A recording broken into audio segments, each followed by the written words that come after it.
The truth was hidden behind the wall and beneath the eyes of a dog. Every night at exactly 9 p.m., the retired police dog would rise, walk over to the infant's crib, and growl. Not a fierce, angry growl, but a low, trembling sound, as if he were trying to warn them. But warn them of what? In the warm nursery, there were no intruders, no mice, no breeze. So why did the dog's gaze always fixate on the same corner of the wall, a spot that seemed to be nothing more than a patch of peeling paint? That was the beginning of a journey no one could have foreseen. A 5-year-old disappearance, believed long forgotten, a secret buried inside the wall, and a gut instinct that refused to give up, from a soldier without a uniform named Axel. The silver pickup truck rolled slowly along the red dirt road, dry leaves crackling beneath the tires, trailing a soft cloud of dust that shimmered in the afternoon sun. In the back seat, a German shepherd named Axel rested his front paws on the edge of the bench, eyes scanning the passing scenery, every tree stump, every rotting wooden fence, like a soldier withdrawing from a battlefield, carrying old wounds and instincts that had never quite settled. In the front, Nathan, a former special investigations officer, gripped the steering wheel with the calm resolve of someone who had stared down bullets, evil, and the long, haunted silence that followed sirens. Beside him, his wife Ava, a critical care nurse, cradled their baby daughter Lily in her arms. Barely 3 months old, the infant slept peacefully beneath a light blanket. From a big city hospital to a quiet Midwestern town, this was their reset. The house they had bought was nestled deep in an old valley, a 70-year-old home with gray shingles, tucked between 2 towering maples. The porch steps were weathered, the paint peeling but still sturdy. Nathan hadn't chosen it for the price. He'd chosen it for the silence, the kind of quiet so complete it seemed nothing could disturb it. And yet, sometimes, that very silence made his skin crawl. The first time they stepped inside, Ava had whispered, half laughing, "You can hear your own heartbeat in here." But to Nathan, that sound, that emptiness, reminded him too much of houses he'd walked into on the job. Places where nobody spoke anymore. Only the aftermath remained. On move-in day, the rain had just cleared. The scent of damp wood and old paint clung to the air, mixing with the groan of floorboards as they crossed the hallway. The small room at the end, the one they'd picked for Lily, had pale blue walls and a south-facing window. Sunlight streamed through the sheer curtains, casting long streaks across the floor. A picture-perfect start to a new life. But Axel didn't think so. From the moment he stepped into Lily's room, he froze. Instead of his usual routine, trotting over to inspect the crib, he halted at the threshold. His ears stood alert, eyes locked onto the left-hand corner of the room where the light didn't quite reach. Ava chuckled. "He probably smells a mouse." But Nathan didn't laugh. He saw something else, the kind of posture only a trained eye would catch. The rigid stance of a dog preparing to react to danger. There was nothing wrong with the wall, no cracks, no water damage. But when Nathan lingered near it for a few seconds, he felt something, a faint breeze across his face, not strong enough for most people to notice. At that exact moment, Axel let out a long, low sigh, not a growl, not exhaustion, but a kind of marking breath, as if to say, "This spot, I'll watch this spot." That night, when Lily was laid down in her crib for the first time, Axel didn't return to his usual sleeping spot by the kitchen, where a soft wool rug awaited.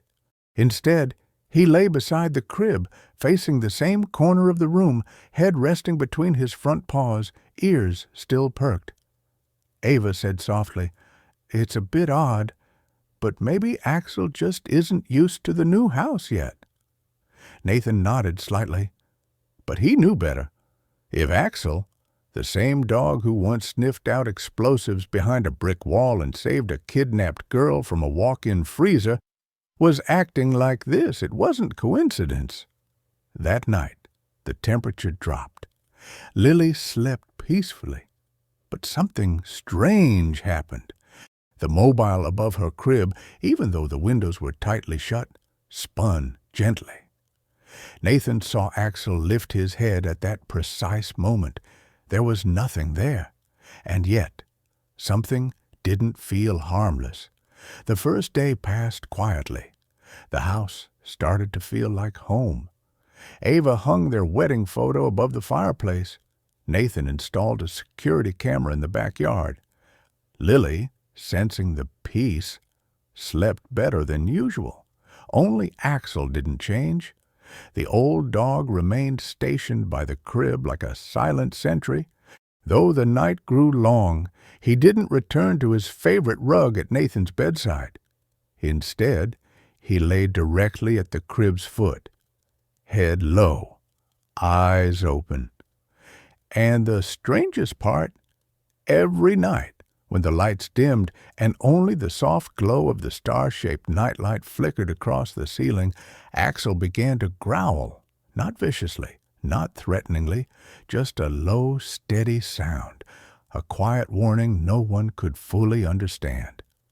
The growl always began around 9 p.m., lasted a few minutes, then stopped, only to start again an hour later. And every time, Axel's eyes fixed on the same corner of the room, the left side where the light never reached, day or night. The first time Ava heard it, she sat up straight in bed. Tiptoeing to the nursery, she found Axel lying on his side, growling softly, still staring at that same blank wall. She followed his gaze. Nothing but a smooth, pale blue wall. No sound, no movement. No rodents, no sign of a break-in. She knelt beside him, stroked his back.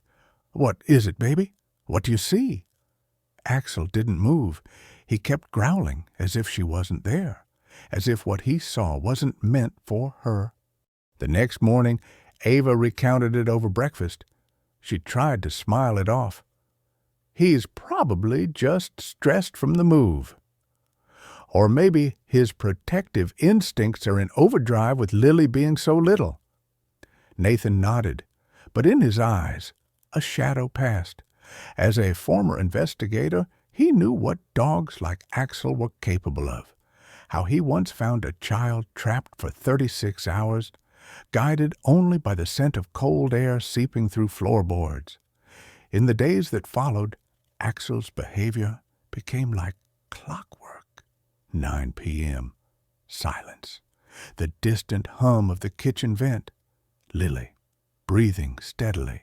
And Axel's growl returning, not loud, not urgent, but firm, controlled, like something between protection and unease.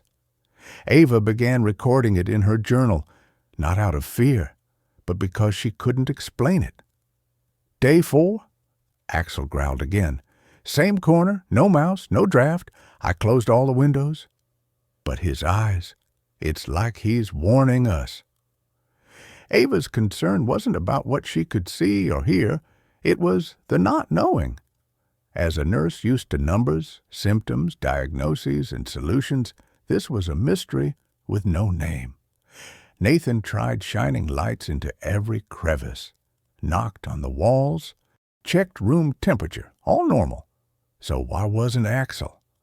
That night, Ava moved Lily's crib to the center of the room, away from that corner, but Axel still lay beside it, still growled, still stared at the same spot. Distance didn't matter to instinct. His gaze never wavered. Sometimes Ava would wake in the night, tiptoe to Lily's room, and find Axel already sitting upright, not lying down, ears straight, body tense, eyes wide. Only when she appeared would he relax, as if to say, "You're here, I can rest now." But he never left his post. A week passed, no visitors, no strange events, but an unease lingered, thick as fog, and the only one who seemed to truly sense it couldn't speak, only his eyes, and a growl that cut through the night like a whisper of warning. On the 7th night, Nathan stayed up past 2 a.m., not because he couldn't sleep, but because something deep inside him, the same gut feeling that once saved him during an armed standoff, told him something wasn't right. The house was silent, too silent. No cars, no radios, just the ticking wall clock, Ava's soft breathing, and that faint rhythmic growl from Lily's room.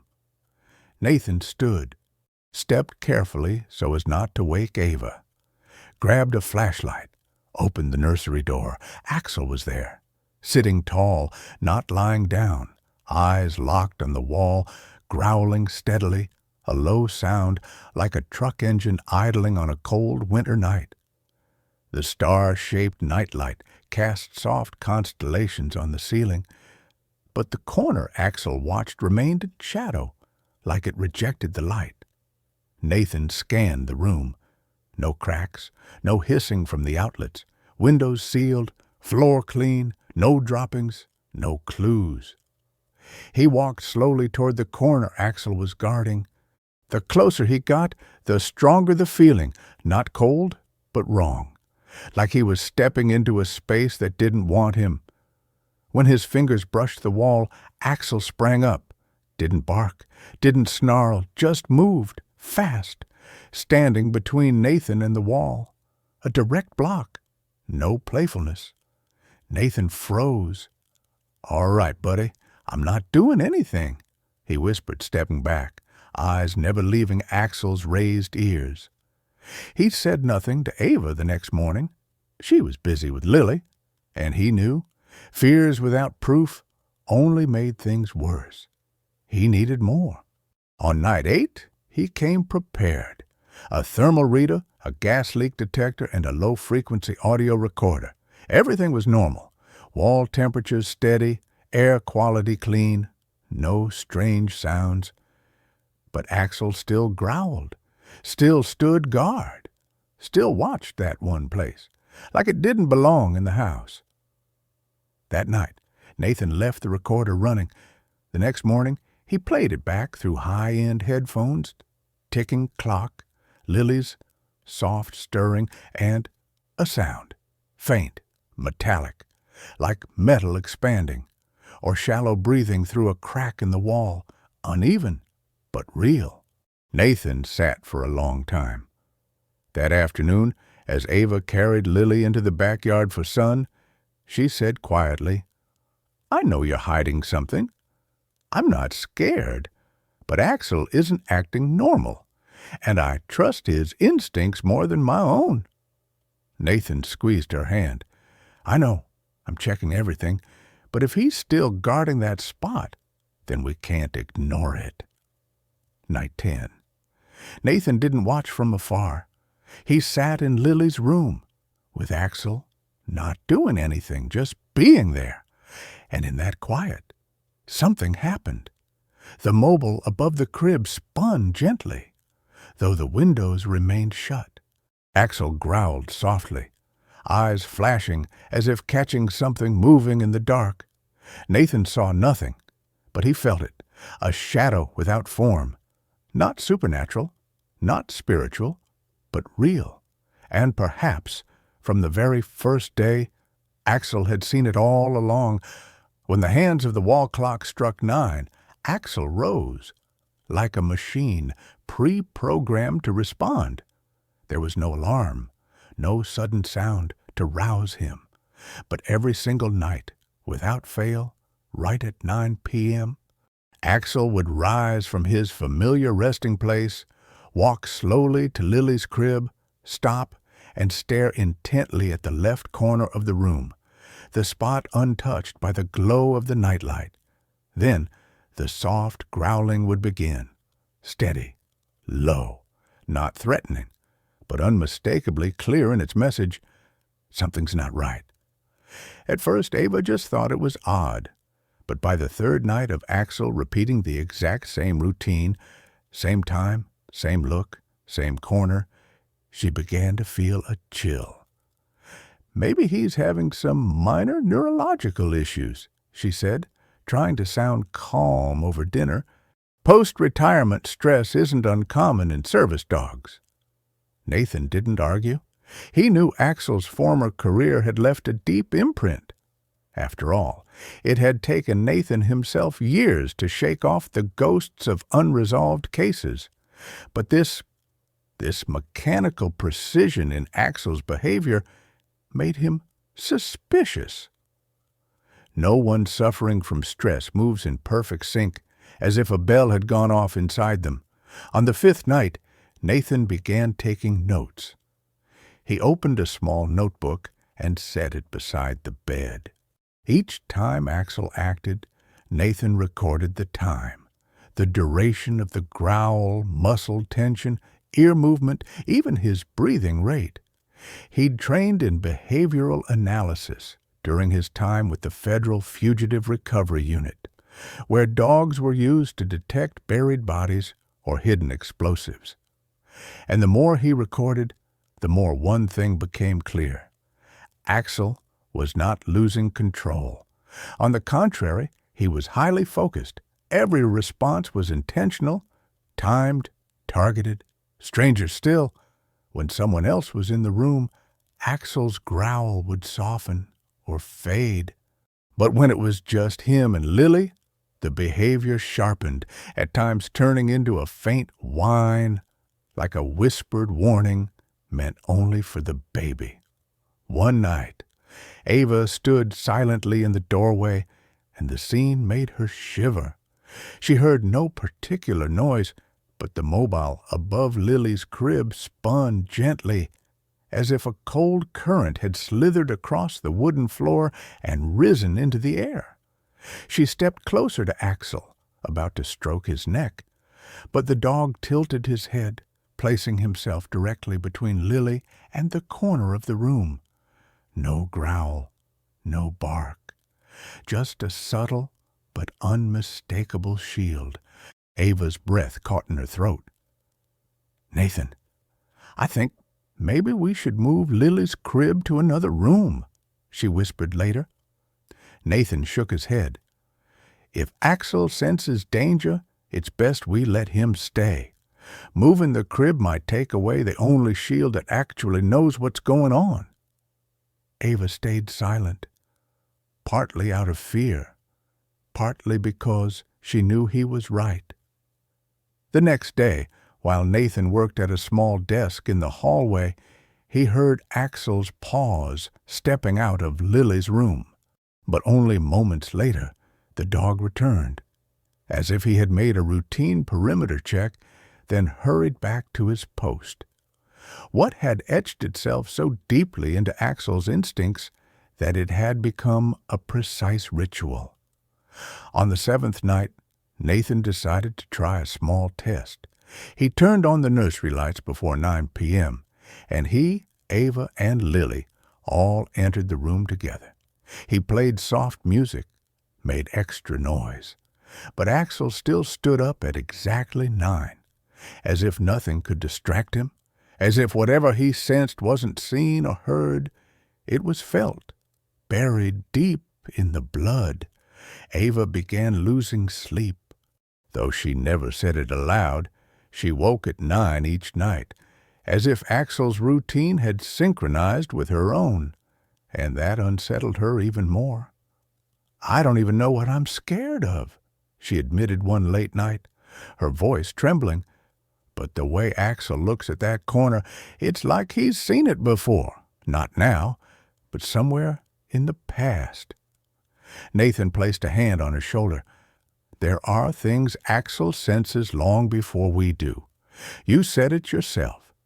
Trust his instincts." Ava nodded, but the worry in her eyes didn't fade. And down the hallway, in the darkness, a pair of watchful eyes remained fixed. Same time, same place, same rhythm. A perfect repetition, not a coincidence, not a fluke, but a message, a warning, a memory, returning. That night, the sky hung heavy with clouds. No rain, no wind. But something in the air made Nathan feel smothered, as if the atmosphere carried invisible pressure resting on his shoulders, pressing into his neck, fraying the calm he normally wore like armor. The clock read 2:18 a.m. Ava was fast asleep. Lily, too. But not Nathan. He sat alone in the hallway, the dim glow of Lily's nightlight casting a faint halo from her room. In his hand was the same small notebook. Timestamps, growl intensities, posture shifts, sudden silences. What once seemed random had formed a pattern, and what was taking shape wasn't visible. It was audible. Then it came. A faint noise, so subtle it could have been mistaken for wind slipping through a crack, except all windows had been shut since 9 p.m. No draft, no open doors. Stillness ruled the house. But the sound was there, thin as a blade, cold as breath, hissing from deep inside the wall. Not long, just a fleeting second, but long enough to make Nathan hold his breath. Axel shot up instantly. No bark, no growl, just stillness, rigid and alert. When Nathan entered the room, the mobile above Lily's crib spun once, not quickly, not forcefully, but unmistakably. Its dangling toys, stars, moons, a tiny elephant, cast warped shadows on the ceiling, their shapes distorted and ghost-like. They danced like the silhouettes of things that breathed, even though no wind passed through. And what chilled Nathan most was Axel's eyes following the shadows, not staring at the ceiling like a human would, but tracking something, a path, along the floor and up into the air, ears angled sharply toward the left wall where Nathan had never heard anything until tonight. He stepped closer, placed his hand on the cold painted surface. No cracks, no holes. But his palm sensed something, a faint tingle against the skin, like vibration. Axel moved beside him. He didn't block Nathan this time, just stood close, tilting his head, as if tuning his ears to some hidden signal. Then it came again, a whispering hiss from beyond the wall. Lily stirred in her sleep, not crying, but her arms twitched, as if reacting to a sound her ears couldn't yet process. Nathan stepped back, sat on the edge of the bed. The feeling of unease crept into his veins like cold. He knew now the house was hiding something, not supernatural perhaps, but absolutely not normal. Because in nearly 20 years on the force, Nathan had heard noises like that before, not from wind, but from rotting beams, torn joists, structural layers about to fail, screaming quietly before they collapsed. And sometimes there wasn't time to fix them. Ava appeared in the doorway, hair tousled, eyes still dazed from sleep. I heard something like breathing. Nathan didn't answer, but Axel growled, low, sharp, not at them, but at the corner of the room. This time, it wasn't a soft murmur. It had rhythm, a beat, like he was saying, "It's coming closer." Ava's hands trembled. "We need to call someone. This isn't just in Axel's head anymore, Nathan." He nodded slowly. It wasn't psychological. It was structural. It was physical. And it was connected to something buried, a memory maybe, that Axel had carried all along. That night, Nathan brought a chair into the nursery and sat with Axel.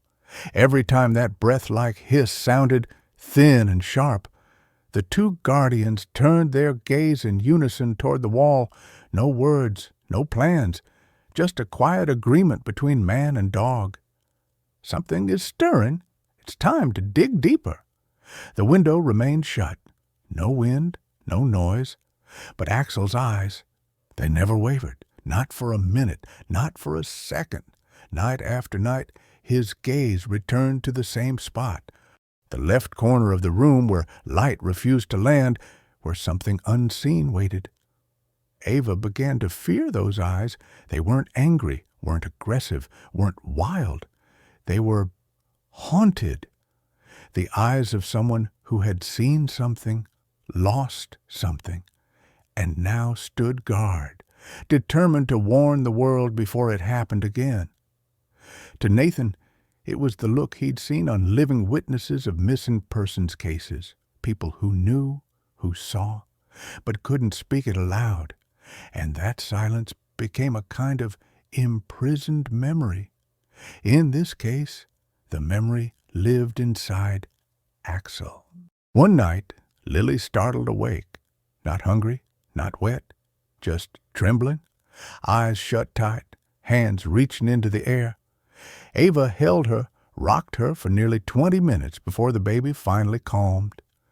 The next morning, she sighed, opened her baby care notebook, and scribbled one line. Third time this week, Lily jolts awake. No fever, no signs of discomfort, but each time Axel was already up, still staring at that corner. Ava began to feel consumed by fear. Not fear of ghosts. She didn't believe in such things. But the fear of a mother who knows she can't protect her child from something she doesn't understand. That morning, Nathan installed an extra camera aimed directly at the corner, not because he expected to see something, but because he needed something to hold on to. Even a lens, even data. A machine might catch what human eyes couldn't. That night, as Ava placed Lily in the crib, she hesitated. "Do you think Axel has seen something like this before?" she asked softly, stroking her daughter's hair. "Seen it, smelled it, maybe even lost to it," Nathan replied, watching Axel not as a pet, but as a fellow officer. Axel, still staring at the corner, let out a quiet growl. This time, the sound held sorrow more than tension. No hiss came that night, no breeze, no movement, only silence, thick, suffocating, and a gaze that never strayed, as though something beyond the wall was staring back. Eventually, Ava couldn't take it anymore. She pulled Nathan out of the room, gripping his hand until her fingers went cold. "I can't stand the way he keeps looking at that one spot. It's like he sees something moving that we don't, like he's guarding against something that's come back." Nathan didn't answer right away. He didn't deny it either. Instead, he returned to the room, knelt beside Axel, and asked, "What do you see? Tell me." Axel didn't bark, didn't react, just tilted his head slightly, then stared again at that same spot, unblinking, unmoving. When Nathan lifted his eyes, he saw his own shadow crossing Axel's and noticed something. Axel's shadow hadn't changed. Still in position, still guarding. At that moment, Nathan realized this wasn't stubbornness. It was instinct, it was memory, and it was a message, a memory that hadn't been laid to rest. Maybe it lived in Axel. Maybe it lived in the house. Or maybe it lived in that cold wall, the one light refused to touch. That night, Ava didn't sleep. She sat in the living room, listening to the faint growls echo through the baby monitor. Each time Lily breathed a little deeper, Axel growled once, short, steady, as if to say, "I know, I'm here." And those eyes, through the night, through the walls, through the veil of a mother's sleep, never let go. At exactly 3 a.m., Nathan was still awake.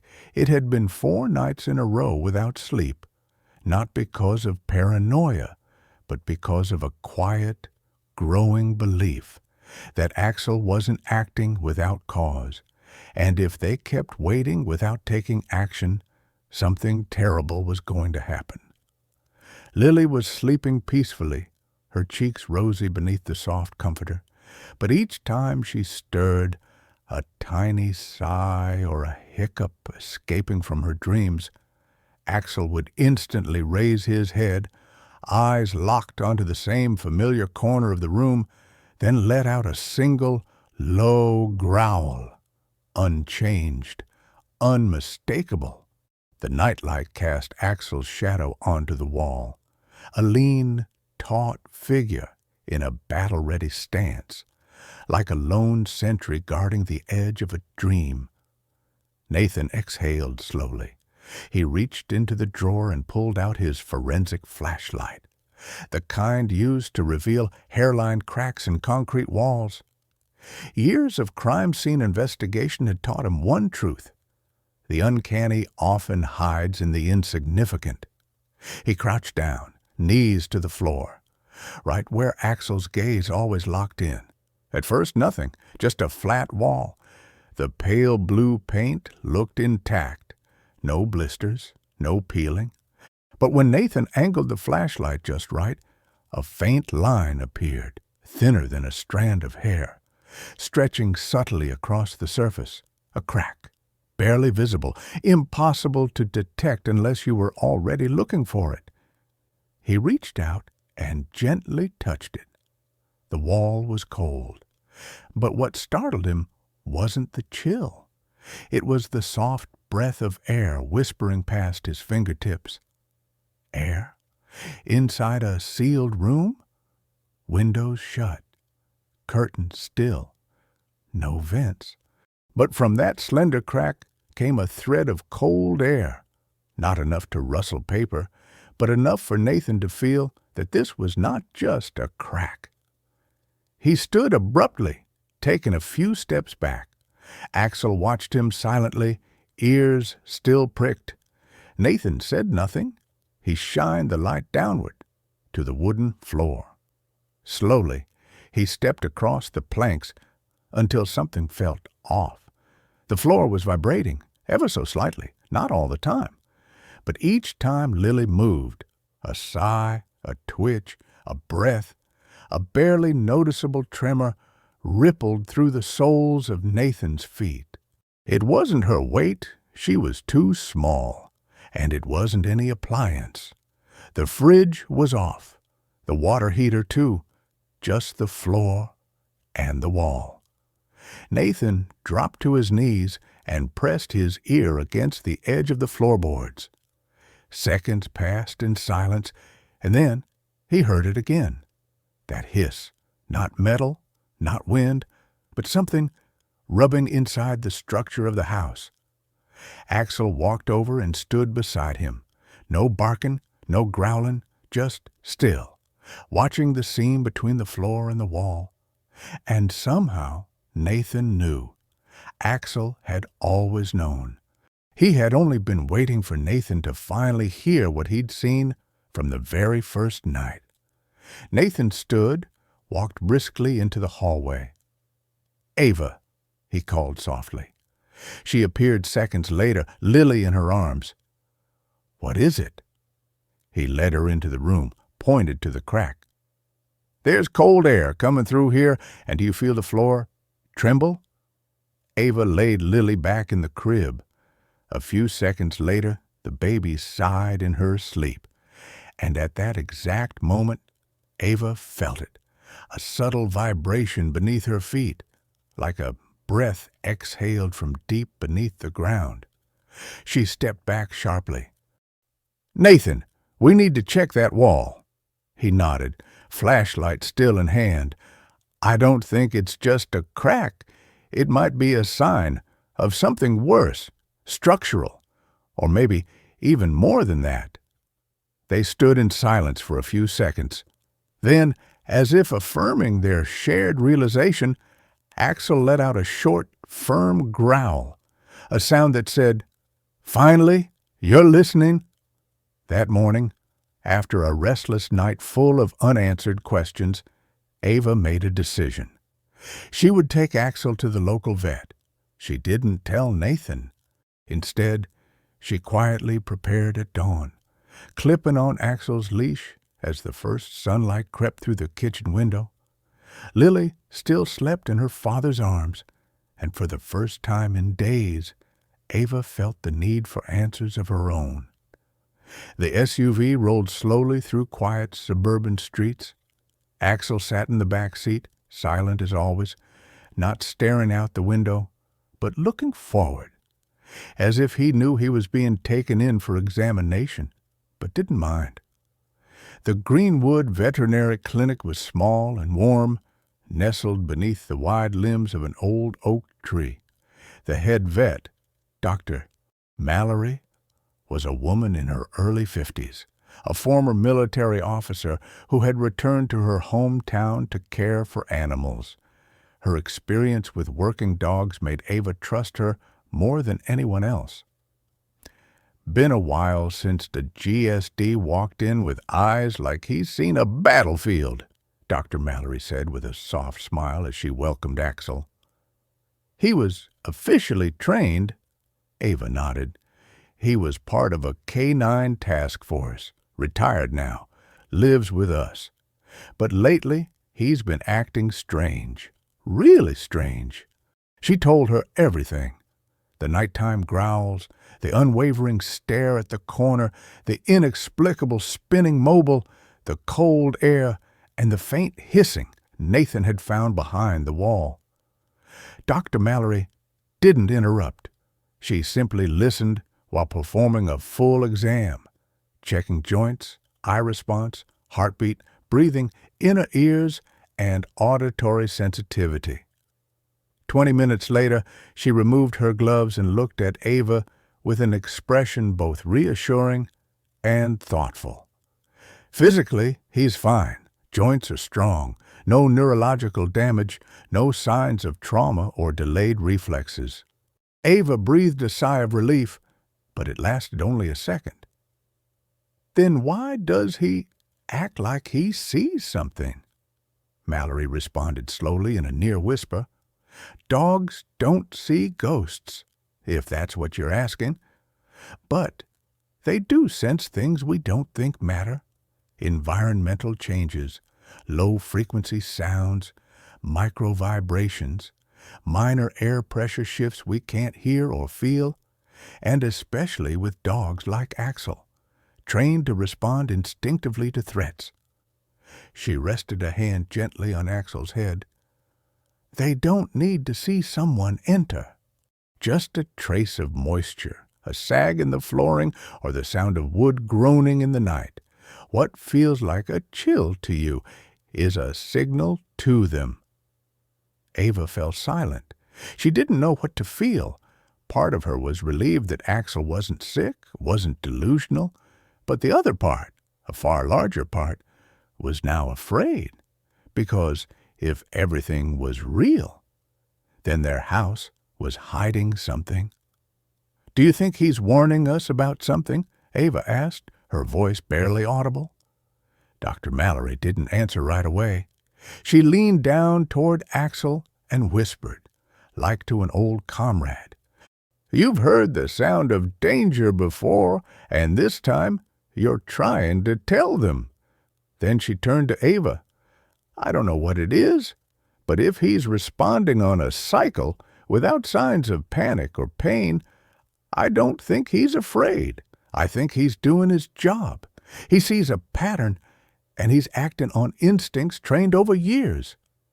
Ava sat quietly in the car afterward, hands on the wheel, unmoving. She glanced in the rearview mirror and saw Axel lying still, eyes closed, but ears alert. In that moment, Ava understood. Maybe what unsettled her most wasn't the wall, or the hiss, or the cold breath of air.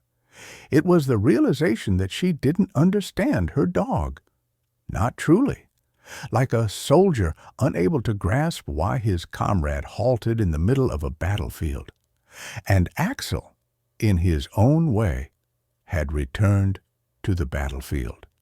In the days following the visit to Dr. Mallory, the atmosphere in the house shifted. Not because anything had been said, but because everyone had started to believe that Axel was trying to say something.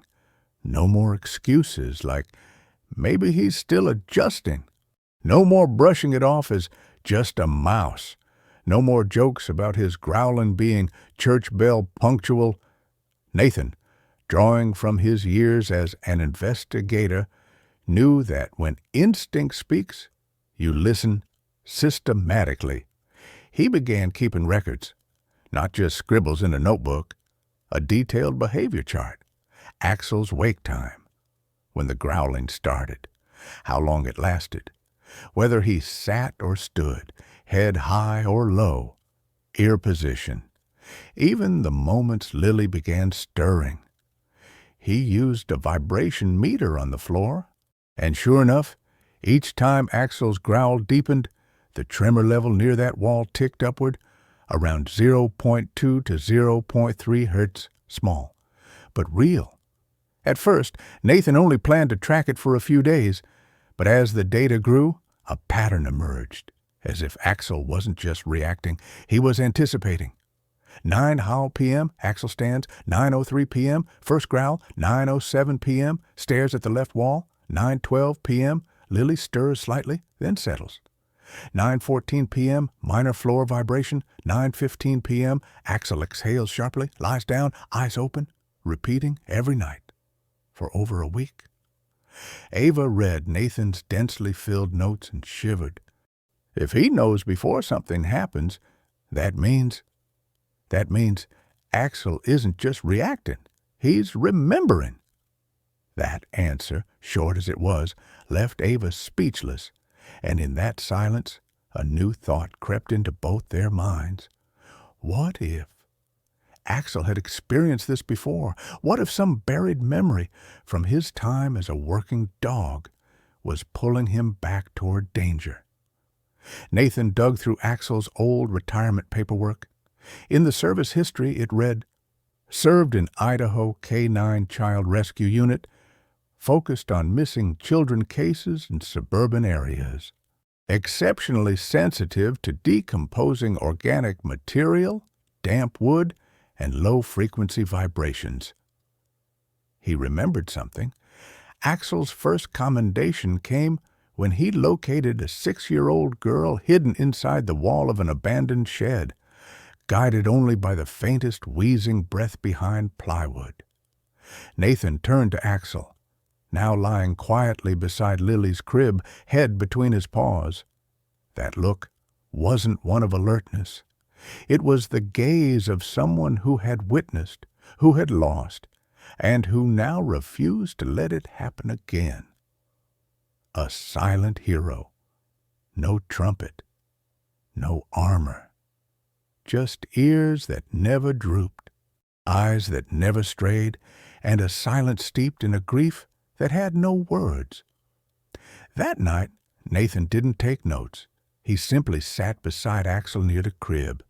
No one spoke, but in that quiet, two soldiers understood each other, that something was repeating, that the growl wasn't panic. It was memory ringing its warning bell. Saturday morning, no sunshine, no rain, just a blanket of low clouds and thin mist settling on the windshield. Nathan stood at the front door, hands in his pockets, eyes locked on the red dirt path that led to the main road. A moss-green pickup truck pulled into the driveway. Painted on the side was Rickman Carpentry and Repair, serving since 1995. Ray Rickman, a silver-haired man with sawdust on his jeans, stepped out with a steel toolbox, its paint scratched and worn. The neighbors had called him the man who knows every crack in this town, having repaired over 30 historic homes in the area. "You called the right guy," Ray said with a thin smile. "These old houses, they all have their own way of breathing." Nathan led him inside and pointed toward Lily's room. "There's a damp corner and a strange feeling, My dog growls at it every night. Not just once, dozens of times." Ray raised his eyebrows toward Axel, who lay motionless at the end of the hallway, eyes still fixed on the nursery door. "GSD, huh? That's not the kind of stare you ignore." "Retired K9, still sharp," Nathan replied, his tone carrying quiet confidence. Ray nodded. "Dogs don't lie, but sometimes they only speak to those who know how to listen." Inside the room, Ray got to work methodically. He began by testing wall moisture with a handheld meter. The needle hovered around 40%, a bit high, considering anything under 10% was ideal. Not an emergency, but not exactly harmless either. Next, he inspected the wooden paneling near the floor, where Nathan had once felt vibrations. Ray tapped lightly, pressed his ear against the wood, and listened for the echo. The sound came back even. No signs of hollows or delamination.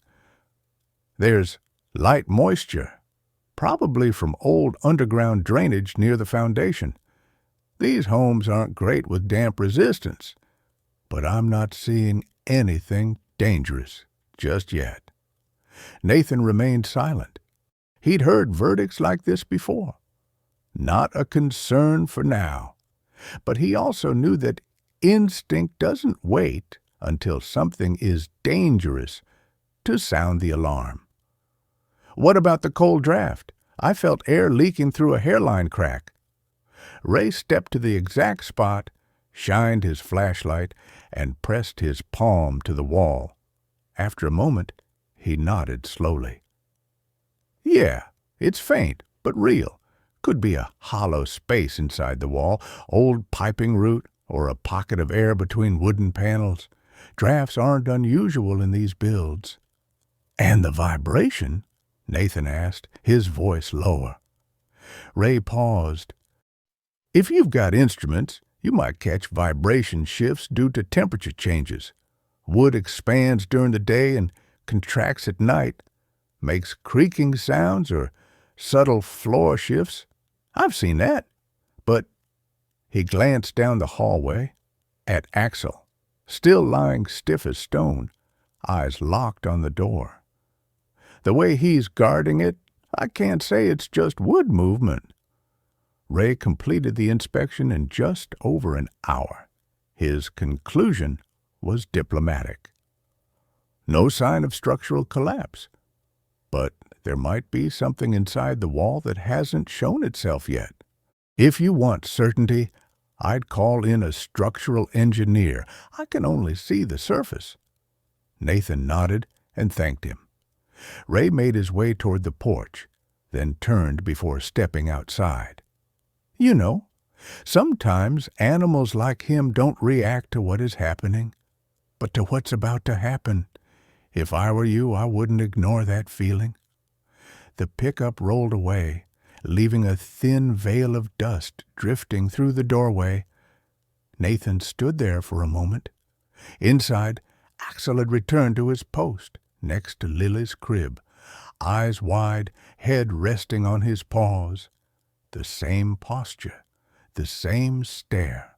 A carpenter had come, had looked, had tested, but the unease remained. Because whatever was making Axel growl every night still hadn't shown itself. That evening, as the sun slipped behind a blaze of red maple trees, Nathan stood on the porch holding a mug of cold coffee. Before him, the neighboring house loomed, a quiet silhouette, uninvited and watching. An old 2-story house, roof tiles charred and dark as coal, its facade draped in moss and crisscrossed branches. The front door was chained shut with iron links. The port sagged near collapse. And behind the house, a patch of burned roof, scars of something unspoken, something unresolved. He had never seen anyone enter or leave since they moved in.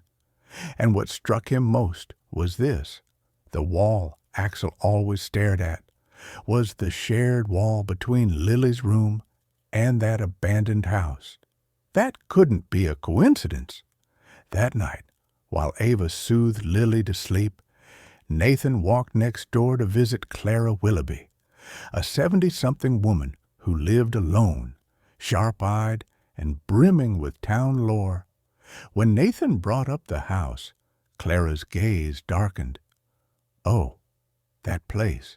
It used to belong to the Burroughs couple. He died in a sawmill accident. She was institutionalized.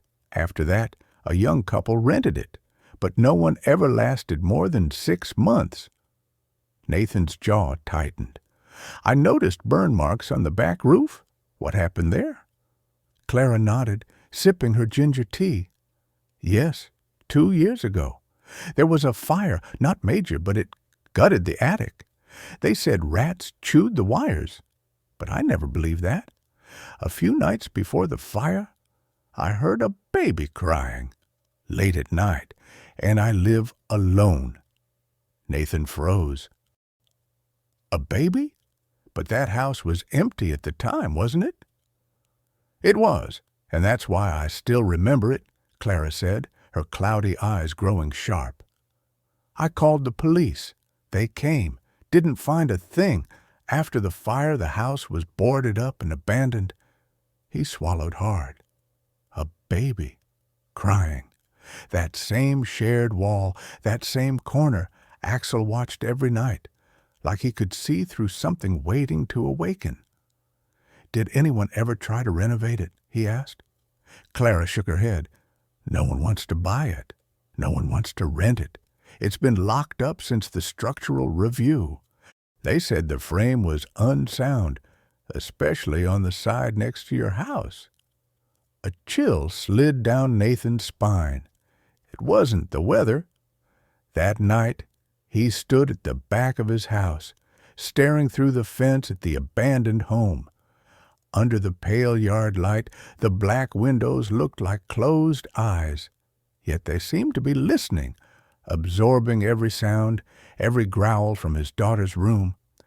Nathan turned and walked back inside. He entered Lily's room.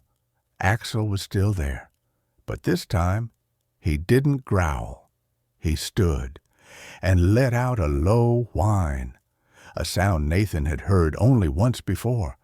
The day Axel discovered the body of a missing child hidden inside a wooden cabinet in a basement. Nathan knelt, placing his hand on Axel's head. What are you trying to tell me? What's on the other side of that wall?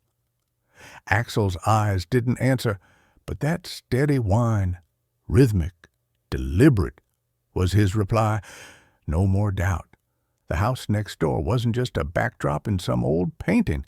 It was part of now, and the wall Axel guarded was the last line between what's been hidden and what's about to break free. That night, Nathan couldn't sleep. Ava had fallen asleep with Lily after a long day, but Axel, as always, remained at his post, eyes open. But something had changed. The air in Lily's room felt heavier, not in temperature, but in silence, a silence that pressed on every sense. Even the mobile above the crib had stopped spinning, though the window was cracked open just like every other night. Nathan leaned against the doorway, watching. Then he heard it, a sound so faint he almost missed it. Scratch, scuff, scratch, slow, low, repeating like something was moving inside the wall. He froze. Not wind, not insects, not outside noise. It was coming from within, behind the wooden wall Axel had stared at for 2 straight weeks. Then Axel stood. His entire posture changed. No longer resting in alert mode. He was ready, 4 feet planted, head low, ears forward, the hair on his back raised.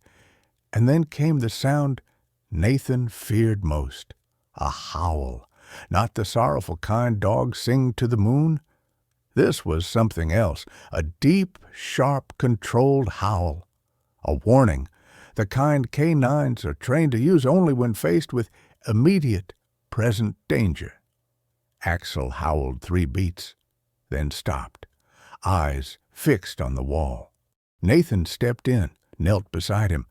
"What is it, Axel? What's in there?" He pressed his ear to the wall. Silence. Then scuff. Clearer this time. Something lightly scraping the inside of the wood. Not aggressive, not frantic, but deliberate, as if it knew someone was listening and it wanted to respond. Nathan grabbed his flashlight and scanned the floorboard seams. Where wood met wall, a fine fracture traced the baseboard, and he swore. It had just shivered slightly, like water disturbed from underneath. Axel howled again, this time in bursts, sharp, spaced, not fear, not reaction. Warning! In a flash, Ava jolted upright and lifted Lily from the crib. Her eyes were wide with panic. "What's happening? Why is Axel howling like that?" Nathan didn't answer. His eyes remained locked on the wall. "I don't know, but there's something inside, something real." He rushed out and returned with an old wall stethoscope, the same kind he'd used during a building collapse in 2015 to find a heartbeat beneath rubble. He pressed it to the wall, and he heard it. Tick, scratch, scuff. Something was moving, faint as breath. A buried memory shifting through rotting beams and dust. Then Ava called out, "Nathan, look at Lily." He turned. Lily, since leaving the crib, hadn't cried, hadn't moved. She was just staring at the wall, right where Axel had howled, eyes wide open, tiny hands gripping her mother's shirt. The chill was instant. Lily was too young to feel fear, but that look, it was like she was reading something the rest of them couldn't see. Axel stepped forward, let out a low growl. Nathan stood. His heart thundered. It was time to call a specialist. They couldn't wait any longer, because something behind that wall was stirring, and if Axel was right, it wouldn't wait much longer either. The following morning, Nathan called 3 different construction companies. Though it was peak repair season after the first rains, one independent structural engineer, Caleb Rowan, accepted the request to come that very afternoon. A former colleague had once described him as a man who could hear houses speak. Caleb was in his 40s, quiet, wearing rimless glasses and carrying a heavy case packed with tools, everything from snake cameras and laser levels to vibration meters. The moment he stepped into Lily's room, he paused for a few seconds. "Does your dog usually sit exactly there?" he asked.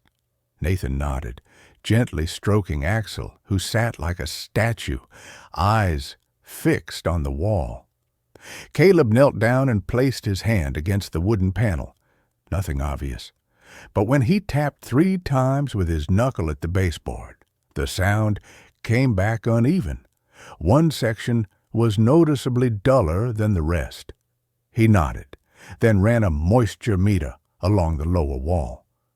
"Here," he said, pointing at the blinking orange numbers. "Moisture levels are over 20% higher than recommended. Left untreated, this kind of wood will rot. And in homes built like this, it can spread to the load-bearing beams." Ava stood in the doorway holding Lily, her face pale. Nathan swallowed hard. "Can you check further? I need to know exactly how serious this is." Caleb nodded.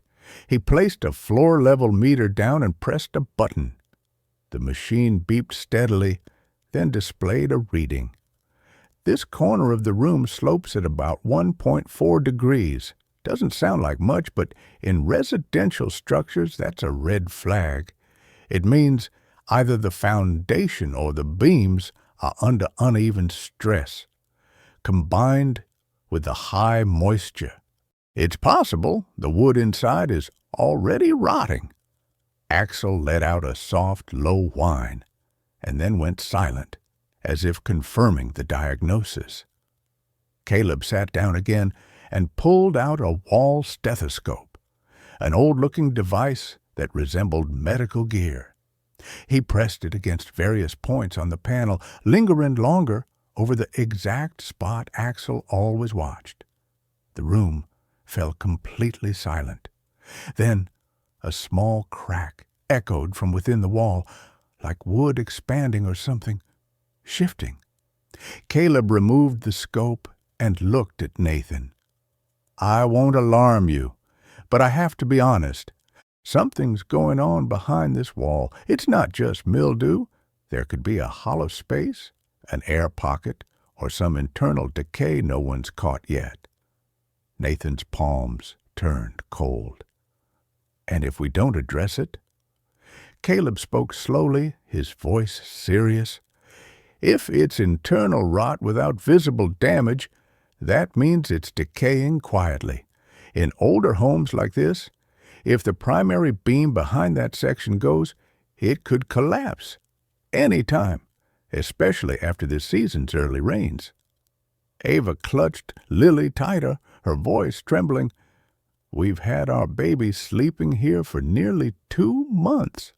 Caleb exhaled. "Honestly, your dog may have caught it early. Without that, a few more weeks, and this could have been a very different story."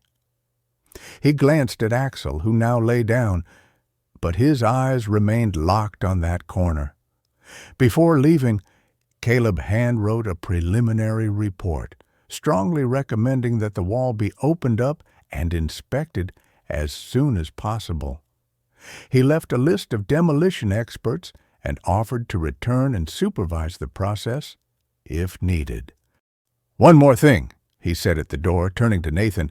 "I've seen working dogs detect gas leaks, pressure imbalances from structural shifts, but your dog, he seems to be sensing more than that. Trust him." As the door closed, Nathan and Ava stood in the nursery, a space that no longer felt like the sunlit, lullaby-filled haven it once was. Now it was a room with a wall that might be hiding more than a structural threat. Maybe a memory, maybe a truth, yet unnamed. Axel looked up at Nathan, and for the first time, his gaze wasn't just alert, it was expectant. That night there was no rain, but the air was dense, each breath heavy like fog. The wind had died down by afternoon, leaving the house alone in a silence that didn't comfort, but tensed like the surface of a lake before a storm. Nathan reread Caleb's notes. "Internal beams may collapse at any time." The words etched into his thoughts like stone. Ava remained awake, even after Lily drifted to sleep. And Axel, he hadn't moved once since the afternoon. By 2 a.m., the room was dark, lit only by the soft amber glow of the nightlight. As Ava prepared to check on Lily, a sound broke the stillness, a sound no one had ever heard from Axel. A howl, not a growl, not a whimper, but a howl, long, sharp, and full-bodied, as if torn from deep within his spine. Ava froze in the doorway. The sound chilled her to the bone, like being doused in ice water. Nathan rushed from his study, alarmed. "What's happening?" he asked. Axel was still there, in front of Lily's crib, body rigid, tail down, back arched, mouth open just enough to let the howl cut through the wood, and silence.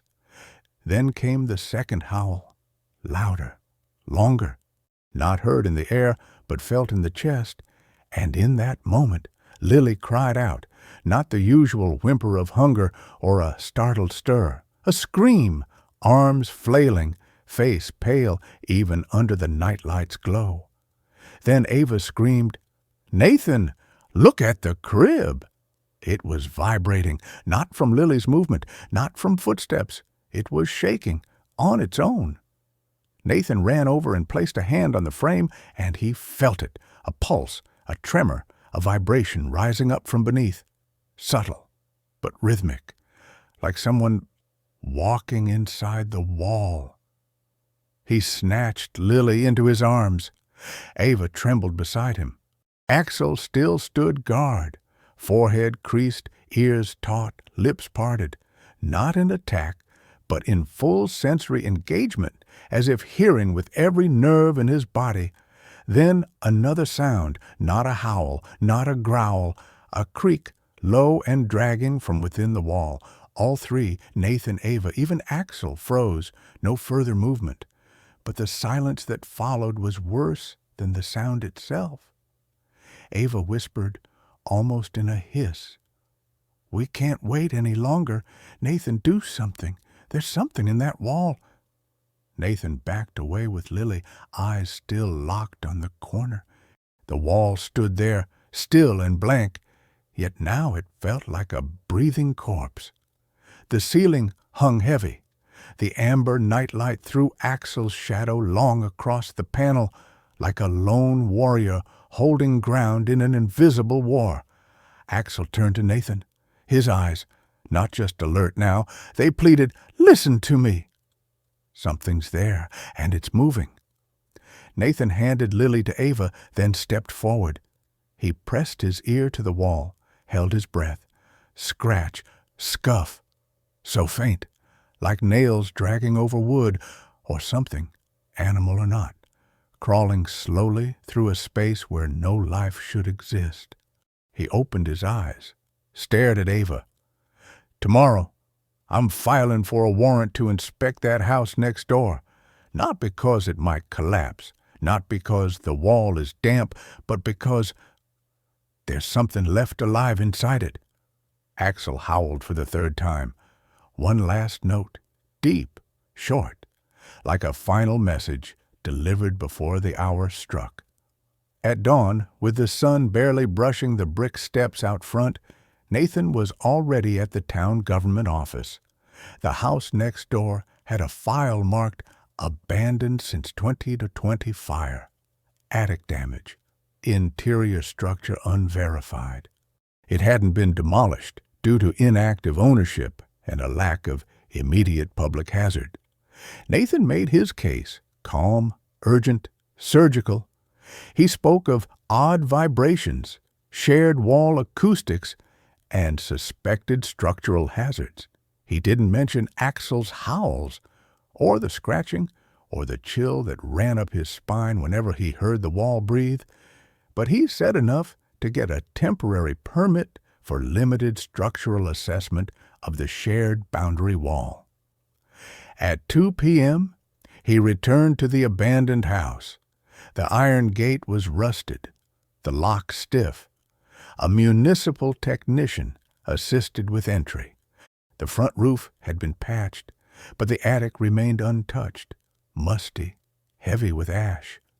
Sparrows burst from the rafters as Nathan's flashlight swept the darkness. He climbed creaking steps, each footfall echoing like the house exhale in its past. The attic was a world suspended in time, dust thick, cobwebs like shrouds. He began inspecting the floor, where it would back against Lily's room, knocking, scanning, nothing, until his beam caught a plank that looked off, wetter, older, slightly sunken. He knelt down, carefully peeled the board back.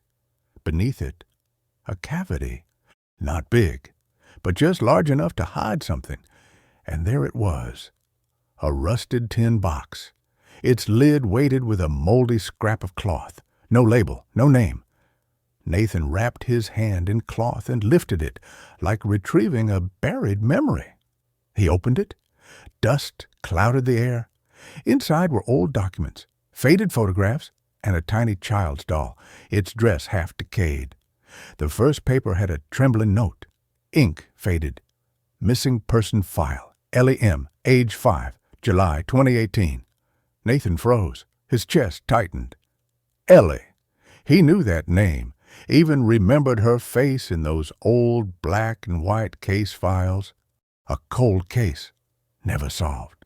A child vanished from a northern suburb during his years as lead investigator.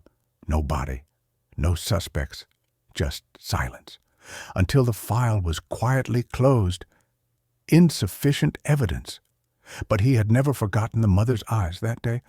Please, don't stop. One photo showed Ellie, another a muddy child's dress, scanned hospital records, and one in particular choked him. A girl standing in front of the very house Nathan now lived in, holding the same doll now inside the box. On the back, scrawled in red ink, "Don't let her disappear into the wall again." Nathan stood still in the attic. The floor beneath him creaked with age. Before him, the tin box held a buried truth. Behind him, the wall adjoining his daughter's room. The wall Axel had never left.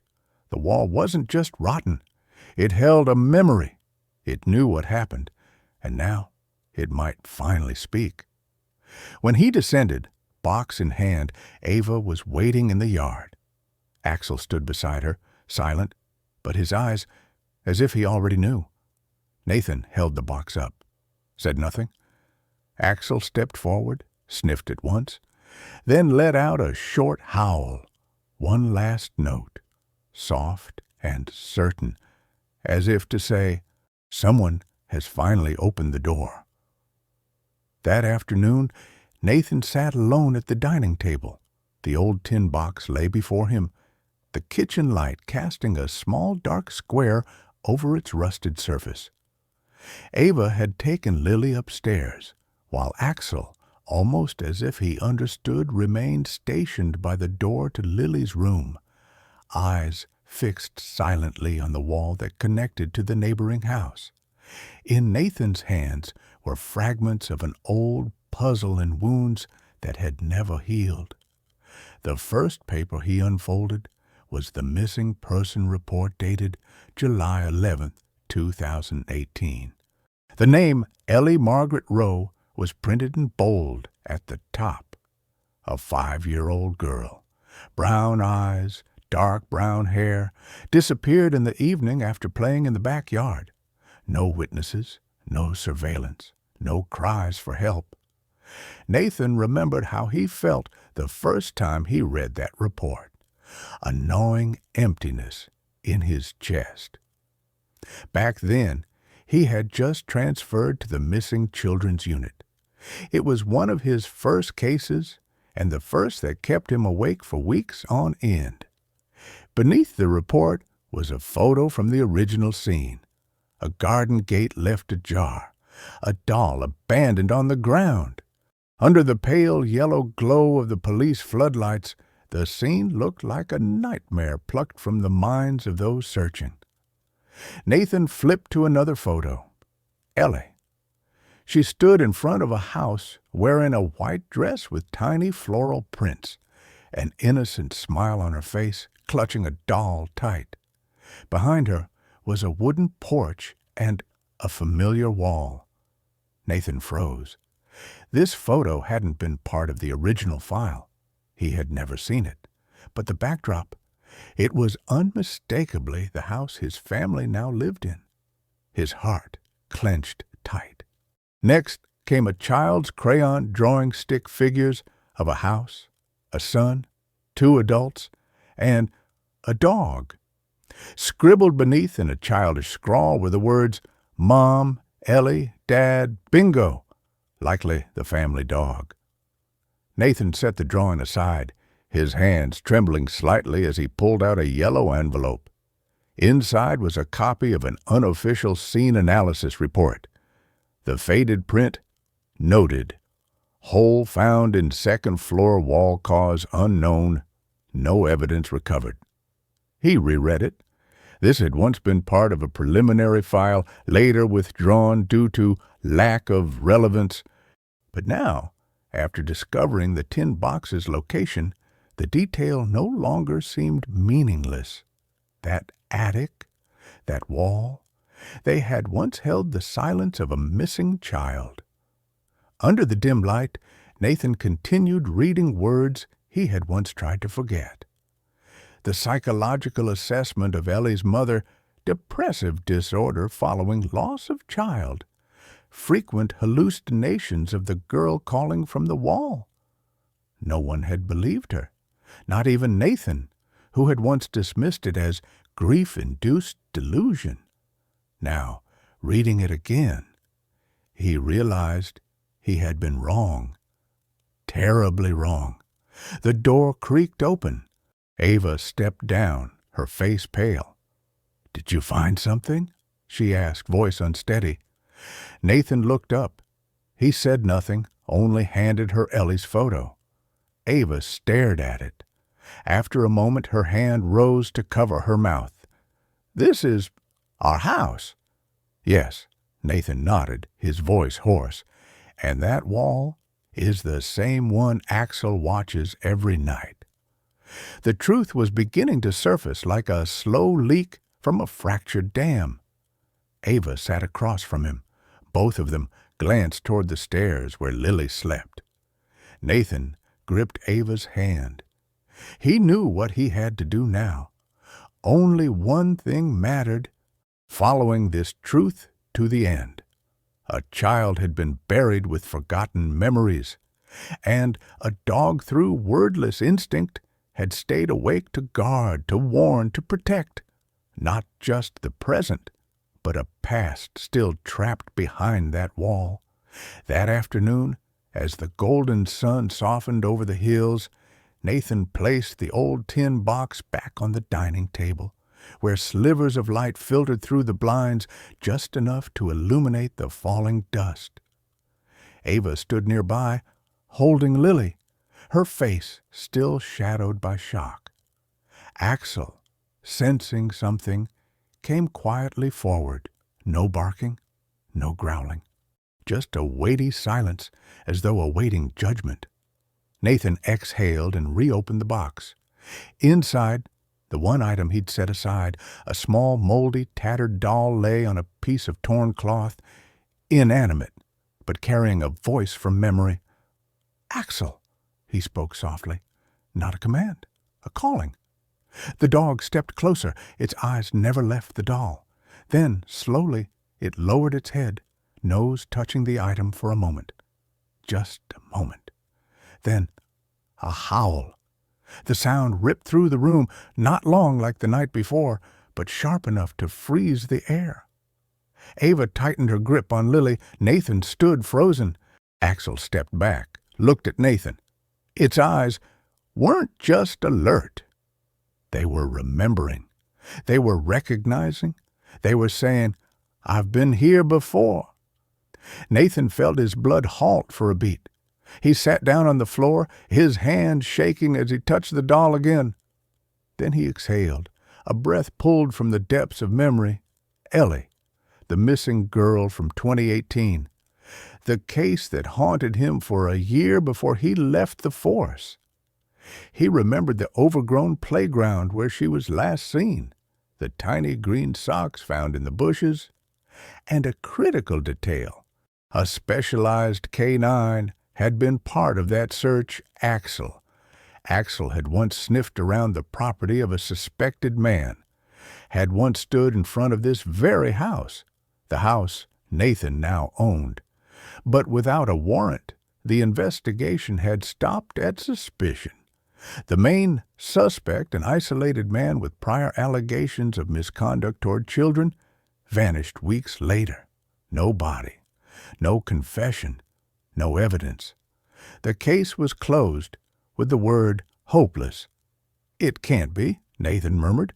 "It can't be coincidence." He looked at Axel. The dog remained still, staring at the doll like it held a soul. No barking, no howling, just waiting. Ava whispered, not daring to shatter the moment, "Axel remembers that scent?" Nathan nodded, like someone receiving the final piece of a nightmare puzzle. "Not just remembers, he confirms it," he said. "He searched for Ellie once, and now He's found that same scent inside our home. He suddenly recalled, over the past 2 weeks, Axel never left that corner in Lily's room. That spot, if measured on a layout, would be right against the attic of the neighboring house, where Nathan had just found the box. His chest tightened. "Oh, God," he gasped. "What if Ellie never left?" Ava brought her hand to her mouth. She never believed in the supernatural or pet intuition. But Axel's eyes now were no longer those of a dog. They were those of an old comrade delivering one final testimony. The kitchen fell into stillness. Then Nathan stood and went to his old filing cabinet. He pulled out a faded case folder, everything he'd kept from the LEM case, even after retirement. Maps, interview notes, witness statements, photos. Everything came back, as if fate had never allowed the case to rest. Axel stepped forward and placed his head on Nathan's knee. No words were needed. He had brought his partner back to the investigation that should never have been abandoned. That morning, the sky wasn't as blue as usual. Thin gray clouds drifted overhead, casting a somber veil over the old house. Nathan stood on the porch, a cold coffee cup in hand, watching a small truck reverse into the driveway. The truck bore the logo of a structural inspection firm recommended by engineer Foster himself. Axel had been there since dawn. No command, no prompting. He chose the exact spot, beside Lily's wall, where every unexplained sign had originated. "We'll begin deep core drilling from where you indicated," the technician said, pausing to glance at the dog lying in wait, eyes unnervingly sharp. "That dog knows more than we do." Nathan nodded. No words needed. They brought the drill close to the wall. The slow screech began, not loud, but enough to make Ava, holding Lily in the living room, hold her breath. The whole house seemed to freeze, anticipating something unspeakable. Crack. A faint, brittle sound like something brittle snapping. The team paused. Axel stood up, ears erect, back tense. He didn't howl, didn't growl, but his gaze pierced the wall through time itself. "Keep going," Nathan said softly, his voice thick with tension. Moments later, they removed the rotted wood layer by layer, then the grayed mortar. Each scrape of the chisel released dust into the air, like old souls being disturbed. Then they stopped, not from exhaustion, but because someone had found something they shouldn't have. "Oh, God!" one of the workers gasped. Nathan stepped forward. He saw a small fragment of bone exposed from the rotted insulation, a child's arm unmistakable, beside it faint scratches. Then more, then dozens, fingernail marks, small, frail, desperate. Ava rushed over, but Nathan turned with red eyes and raised his hand. "Don't let Lily see this." She froze. A silence, taut and tearing, settled over them. All eyes on the wall that had finally spoken, Engineer Foster knelt, flashlight in hand. In the dim shadows, the beam caught something else. A child's hair-clipped plastic, star-shaped, chipped, a scrap of plush fabric between wooden gaps, and beneath it a shattered portion of a tiny skull. There was no doubt. They had found where Ellie's life had ended, buried alive inside a wall, beside the unheard howls of a dog no one ever understood. Axel stepped forward. No barking, no howling. He merely placed his nose upon the claw marks, then sat, not turning away, not blinking, as if saying goodbye. Nathan collapsed to his knees, hands gripping his thighs, his throat closed tight. He had once led the search team, once walked these streets with Axel, chasing every glimmer of hope, but never once imagining that behind the wall Ellie had clawed, had waited until her last breath. Foster removed his helmet, head bowed. "It wasn't just a structural collapse," he said, voice strained. "This house held a soul buried in silence for years." That night, the police sealed the scene, evidence collected, the cold case reopened. But for Nathan, Ava, and Axel, this was no longer about procedure. It was redemption. It was grief finally named. Before heading to bed, Nathan stopped beside Axel, now lying again in his familiar corner, but this time there was no growling, no tension, just a dog who had fulfilled his final duty. "You brought Ellie back into the light," Nathan whispered, "and I owe you like a brother owes the one who stood guard in the dark." The next morning, before the sun had a chance to break through the thin layers of mist clinging to the old rooftop, the first patrol car quietly pulled up in front of the gate. No sirens, no rushed footsteps, but that silence weighed heavier than any sound could. The house was officially sealed off that same day. Yellow tape stretched across the main doorway like a line drawn between memory and truth. Nathan stood behind the frosted glass of the living room window, eyes fixed on the police insignia printed on the vehicle, an insignia he had worn proudly on his chest for nearly 15 years. Now it stirred a quiet ache he couldn't name. "You okay?" Ava asked softly, resting her hand on his shoulder. Nathan gave a slight nod, said nothing. His gaze didn't move from the people outside his old teammates, now searching for justice for a child long forgotten by the system. 3 investigators entered the small bedroom where the old wall had been torn open.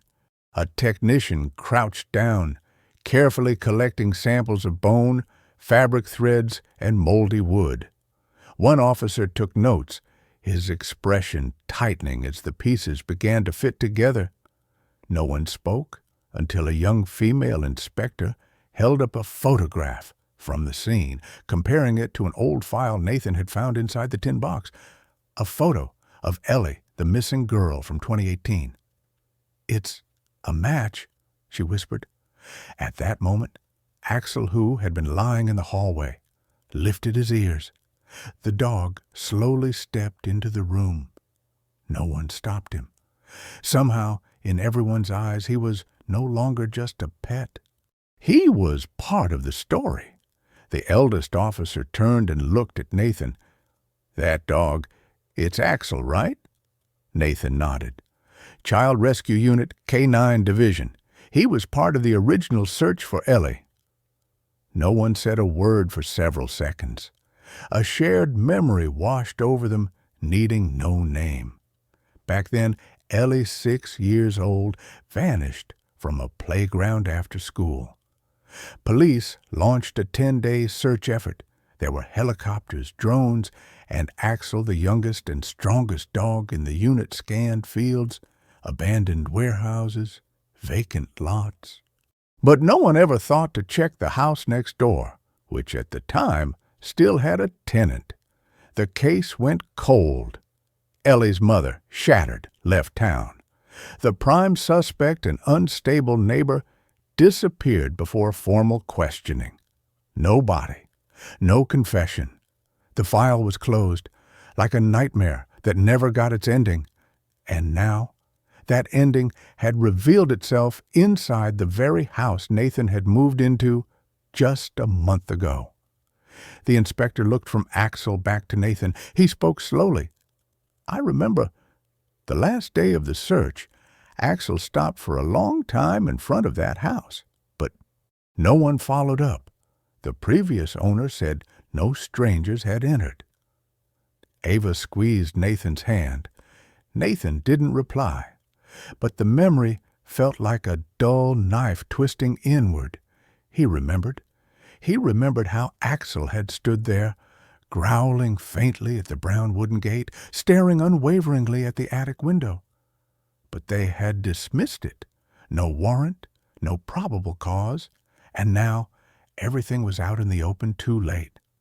But at least now a small soul had finally been found. By afternoon, the forensics team wrapped up initial documentation. Evidence bags were sealed. DNA results were pending, but no one doubted the identity. "We're reopening the file on Ellie Rose Marlowe," the female inspector announced, locking eyes with Axel before stepping into her vehicle. "And we'll officially record that this dog was the one who pointed us to the scene." Silence followed. Axel stood still. A gentle wind rustled the gray hairs on his coat. He didn't need to understand the words, but he knew. His mission hadn't ended until today. That evening, the police were gone. All that remained were sighs and the soft glow of a night lamp. Nathan stepped onto the porch, sitting beside Axel. The dog rested his head on Nathan's knee, an old habit from the days they'd worn armor and rescued lives together. "You remembered, didn't you?" Nathan asked quietly. Axel didn't answer, but his eyes lingered on the sealed room. That was enough. Instinct never loses its way. Only humans take too long to listen. The very next morning, just one day after police confirmed the skeletal remains belonged to Ellie Rose Marlowe, the entire town seemed to hold its breath. The news spread like wildfire. Local newspapers, radio stations, social media, all reported on the tragic revelation hidden behind a wall for 5 years. But strangely, amid the headlines about reopened case files, haunted house, or systemic failures, the center of attention became a silent figure, Axel, the retired police dog. It all began with a simple Facebook post from Nathan's former K9 unit. A photo showed Axel lying with his head resting on Lily's legs, bathed in golden light from the window. In the background, faint yellow caution tape. The caption read, "5 years ago, he sniffed this spot. No one listened. 5 years later, he growled for 2 straight weeks, and this time he saved a soul that hadn't been laid to rest." The post garnered over 20,000 shares in 12 hours. People began calling Axel the dog who remembered. Comments flooded in parents who'd lost children, fellow K9 handlers, veterinarians, rescue workers, even people who'd never cared for animals. How can a dog remember a scent for that long? We gave up once, but he never did. Maybe Ellie was always there, and only one creature listened. In the small town where it happened, high school students printed posters and plastered them in the Central Park, where Ellie had last played. The design was simple. Axel sitting tall, eyes fixed on something distant. Bold red text read, "A hero needs no voice." The local TV station interviewed Nathan and Ava. On camera, Nathan said little. He simply rested a hand on Axel's head and whispered hoarsely, "I used to think it was just instinct, but now I believe it's memory, a memory that doesn't need language." Axel lay quietly by his side, but his ears perked up slightly when Nathan said the name Ellie. Experts began weighing in. A behaviorist from the state university stated, "Dogs can retain scent memory sense tied to emotion, to moments, to trauma. For working dogs, these memories attach to duty. When they re-encounter a familiar smell in a similar context, they react as if reliving the moment itself." And that's what Axel had done. For 2 weeks, every night, he growled not from fear, but recognition, a smell no brain could forget. The scent of unease, of a child abandoned, of a death that was never spoken, No one understood until the truth emerged from behind plaster walls. At a pet behavior symposium 1 week later, hosted by the Veterinary Council, Ava, speaking as both a nurse and a mother, stood to speak. Tears shimmered in her eyes, but her voice was steady. There were nights I woke to the sound of Axel's low growl. It wasn't threatening. It felt like a whisper. Don't be too late again. She paused, then added, If we don't know how to listen, at least let's learn how to observe. A single look can save a life. Axel didn't know anything about social media. He didn't read the news. He didn't know he was famous. But ever since the house next door had been sealed, he'd grown strangely calm. No more growling at night. No more standing watch near that familiar wall. Only at dusk, once in a while, when Lily was asleep, Axel would slowly walk to the foot of the old wall, sit and raise his head as if breathing in a memory one last time. No one dared disturb him. Perhaps it was his way of closing a wound humanity had ignored for too long. That night, the house was eerily quiet. No growls from Lily's room, no soft paw steps on the wooden floor, no silent gaze fixed on the haunted corner. Only Axel stretched across the floor, head resting on his front paws, ears relaxed, truly asleep. No more standing guard, no more suspicion. A peaceful sleep after countless nights braced like a soldier refusing to leave his post. Nathan stood silently in the doorway, hand resting on the frame. The amber nightlight cast a soft glow over Axel's aging back. Across the room, Lily slept soundly in her crib, rosy cheeks calm, unaware that not long ago the place she slept had once been the line between safety and peril. He walked over slowly, lowering himself beside Axel, careful not to make a sound, not out of fear of waking him, but because part of him didn't want to break the sacred moment. Axel's breathing was steady. His chest rose and fell in rhythm. His front legs curled gently, as if dreaming of some faraway meadow. His tail flicked once not from tension, but almost as if smiling in his sleep. Nathan reached out, his hand gently resting on Axel's back. The short, coarse fur was warm.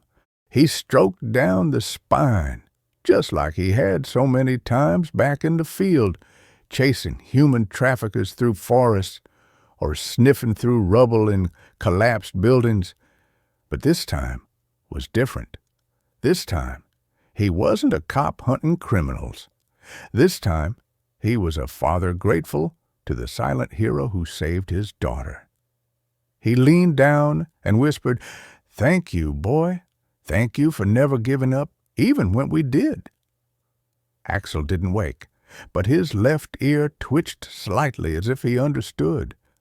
Some bonds transcend words. A single look, a week of watching over a corner, a refusal to walk away. That's all it takes to build a trust beyond language. Ava stood at the doorway, leaning against the wall. In her hand was her phone camera, but this time she didn't snap a photo.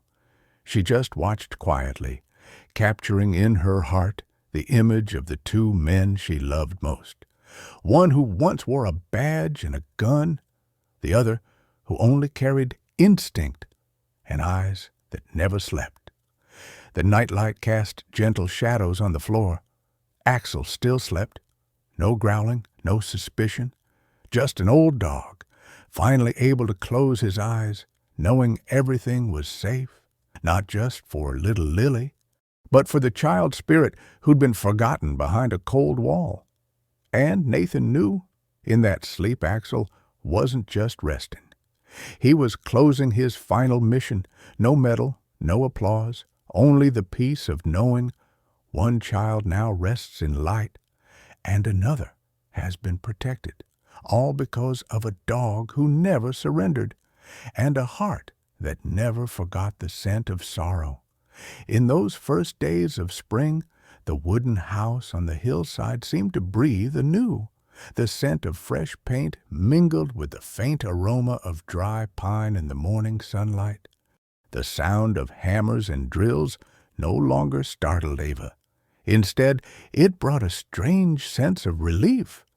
Every noise was a heartbeat restored to the home, to the room that nearly buried a terrible secret and possibly Lily's tiny life. Ray Dawson, the construction engineer who had spent nearly 30 years restoring old buildings, stepped out of Lily's room, wiping sweat from his brow with a faded handkerchief. His face was still tense, though his hands no longer trembled. If you two had waited 2 or 3 more weeks, that corner would have collapsed, he said, his voice heavy, as though trying to suppress something difficult to put into words. The wood beam was so rotten that a single heavy rain would have broken the plaster. The interior wall could have fallen while you were all sleeping. Nathan stood frozen. Ava squeezed his hand, a chill running through her despite the sunlight pouring into the living room. Lily's room, once threatened silently each night, was now fully reinforced. The old beam had been replaced with dry ironwood, triple-coated with moisture-resistant paint. The joints were reinforced with galvanized steel. Dawson also recommended waterproofing the entire north wall and adding a new drainage system along the foundation. Outside, the crew had completed replacing the rear roof tiles, where the house used to adjoin the abandoned building. Small cracks between the two structures were sealed with high-grade material to prevent rain from seeping through. A new drainage line had also been installed to divert storm water away from the foundation. Nathan stood at the glass window, looking out over the backyard where the old ladder still leaned against the wall, a remnant of that fateful inspection day. Gratitude and horror swirled within him, nearly knocking the breath from his lungs. That afternoon, Dawson sat for a cup of tea, his eyes drifting toward Axel lying near the front door. He nodded. Not every technical tool is as reliable as animal instinct. If it weren't for this dog, I'm afraid everything we're doing now would just be damage control. Nathan said nothing. He simply lowered his head and gently touched Axel, who was resting his head on Lily's legs as she dozed off on the couch. The freshly painted walls in Lily's room now bore a soft yellow, just like before, but Nathan knew they were no longer the same walls. They were now the shell of a past he never wanted to forget, not out of trauma, but because the cracks had made him reflect on the kind of man he used to be, a police officer who believed that all threats had to be visible, provable, in order to be trusted. Now, it was the silent intuition of a dog in sounds no one else heard that had saved his family from catastrophe. On the first night after the construction was complete, Ava turned off the lights earlier than usual. No more metal clinks, no more saws or footsteps above, only the soft breath of Lily now sleeping peacefully in her room, which had become the safest place in the entire house. Axel didn't growl. He simply lay there, still, his head pointed toward the window, ears alert, eyes closed. No tension, no suspicion, just the quiet presence of a silent guardian, knowing the mission was over. Nathan stood in the hallway, eyes on the now secure ceiling. He saw no cracks, but he remembered every fine fracture, every subtle floor tremble beneath his feet. They were like scars healed, but permanent reminders that what humans often ignore, a loyal creature never forgets.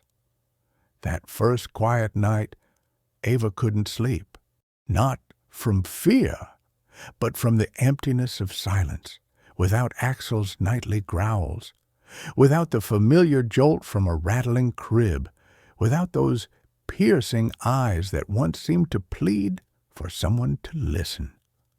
She sat at her small writing desk by the window. The night breeze filtered through the curtains, carrying the earthy scent of fresh repairs.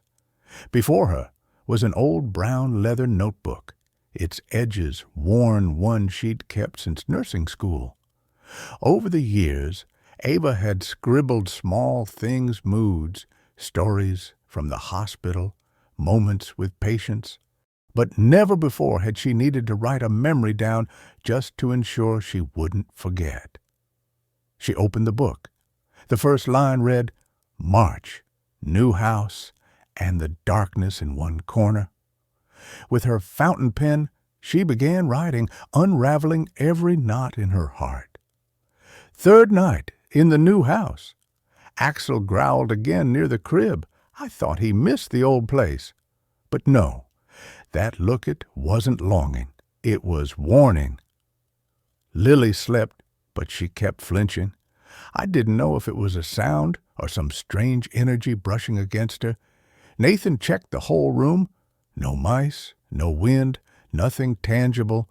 She paused at the part where Axel shifted from growling to howling.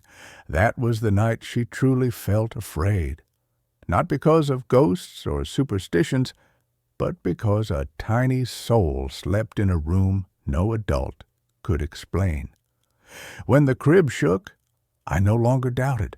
I just held her. And I looked at Axel as though peering into a fracture in the human world where our senses have grown numb to warning signs. Ava wrote non-stop for nearly 2 hours. What once felt disjointed became a seamless stream. The arrival of the worker, stories of the abandoned house, the scratching noises, Axel's unrelenting reaction to the old toy in the metal box, and the moment Nathan, whose hands once cuffed criminals, trembled as he and the engineer watched the plaster crumble, revealing claw marks of a girl who had once fought desperately to be found until her final breath. She set the pen down. Her eyes stung. Ava couldn't help but wonder, what if it had been another family? What if it wasn't Nathan, a former officer, who still trusted instinct? Would they have heeded the dog's warning? Or would they have sent him away for retraining, or worse, dismissed it as behavioral disorder? She didn't want their story to stay locked inside, just their memory. The next morning, before the sun reached the living room floor, Ava opened her laptop.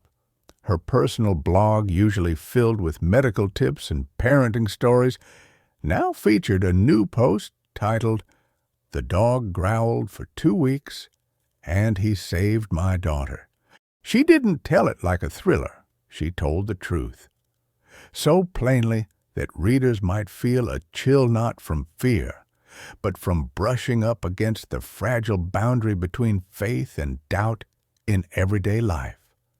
She included every detail. Their early suspicion that Axel was just acting out post-retirement, the way he stared at that corner every night. And finally, the truth about the remains found behind what used to be just a hairline crack. The post ended with a photo.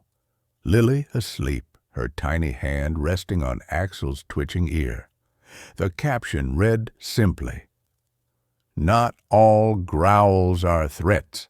Some sounds are there to save a life not yet able to speak." 2 days later, Ava received an email from a nurse in another state. "You've changed how I see my own dog. I've started logging how he reacts to my son's room every night. Maybe it's nothing, but I'm listening." Ava smiled. She didn't need the post to go viral. If just one other mother listened instead of doubting, then her fear that year had served its purpose. That summer passed gently. filled with golden afternoons and the laughter of a child echoing in the backyard. Lily, once the baby trembling in a crib over rotting floorboards, now crawled confidently across the reinforced flooring, her eyes sparkling like dewy gems. And beside her, always, was Axel the German shepherd, whose smoky coat now bore silver at the muzzle. He no longer growled, no longer stayed up all night watching the corner, but his protective instinct never took a night off. Nathan often caught Lily crawling up, her hand resting on Axel's leg, then plopping down beside him, as if knowing it was the safest place in the world. Axel didn't react. He merely glanced up, then lowered his head, his tail tapping the new floor like a heartbeat in silence. Ava called it a bond without words, but unbreakable. To Lily, Axel wasn't a dog, not just a pet, but a quiet big brother, always there, asking for nothing, never leaving. When she started to walk, Axel was her support. When she fell, he lay beside her, his gaze saying gently, "Get up, I've got you." One stormy autumn night, thunder made Lily scream. Before Ava or Nathan could react, Axel was already there, positioned between the crib and the window. The storm raged for an hour. Axel didn't budge. No howling, no barking, just lying there, shielding a child's sleep as he had on so many nights before, when the house was still broken and danger still hid behind the moldy wall. In one photo, Ava took on Lily's first birthday. The girl sits in Nathan's lap, grinning with frosting on her nose, while Axel lies nearby, looking at her with pride and patience, the gaze of someone who had saved that life, not with words, but with instinct, memory, and loyalty unshaken by time. Axel began appearing in the stories Ava told other mothers, but strangely, no one really called him a dog anymore. They said, "He's a gatekeeper in the dark," a silent witness to a hidden truth, a hero without a title. Nathan still used the same old word, partner. One morning, when Lily began speaking simple words, Ava was folding laundry when she heard her daughter whisper, "Axel, Ava froze, eyes stinging. No one had taught Lily to call Axel brother, but maybe she just knew. Some nights, Ava still saw Axel sitting in Lily's doorway. No growling, no fear, just sitting, like a soldier on night watch. Though the danger had passed, the duty within him never had. Perhaps Axel would never truly retire, because the memories of Ellie's disappearance, of nights guarding Lily by a crumbling wall, had bound him forever to the role of protector. Their story, a dog, a child, a home once trembling on the edge, had become proof of something simple. Love doesn't always need words. Sometimes it's an upward glance in the night, a soft tail wag in silence, a quiet sentinel who never gave up. At the opening session of a veterinary community seminar in Oregon, Nathan stepped onto the stage, one hand gently holding a familiar leash. At the other end was Axel, proud yet humble, as if he were still simply patrolling on an ordinary night. The room fell silent as Nathan began to speak, his voice low and husky with emotion. "I used to be a police officer, and I understood the value of instinct. But never did I understand it as deeply as I did living with Axel. No longer on the force, no more sirens or radios, just a small house, a newborn baby, and nights that seemed uneventful." Then he told the story, piece by piece, of how Axel stood guard for 2 weeks, about the night he howled, about the old tin box in the moldy attic, and what they found inside that cold wall. Sitting in the back, Ava held Lily in her arms. The child had dozed off, her head resting on her mother's shoulder, and one tiny hand instinctively reaching down to touch Axel's back as he lay at their feet. The image brought tears to more than a few eyes.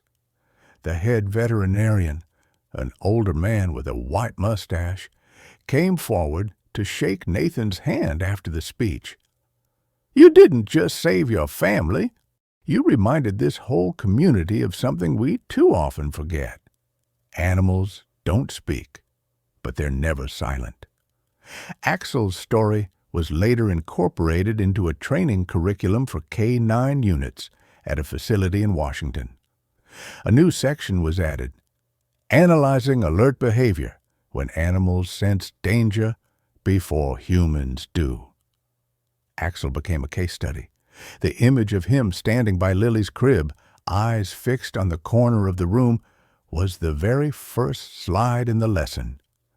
Nathan and Ava never accepted compensation for the talks they gave. For them, sharing their experience was an act of gratitude. Gratitude to Axel, the silent teammate. Gratitude to themselves for having paused, listened, and believed.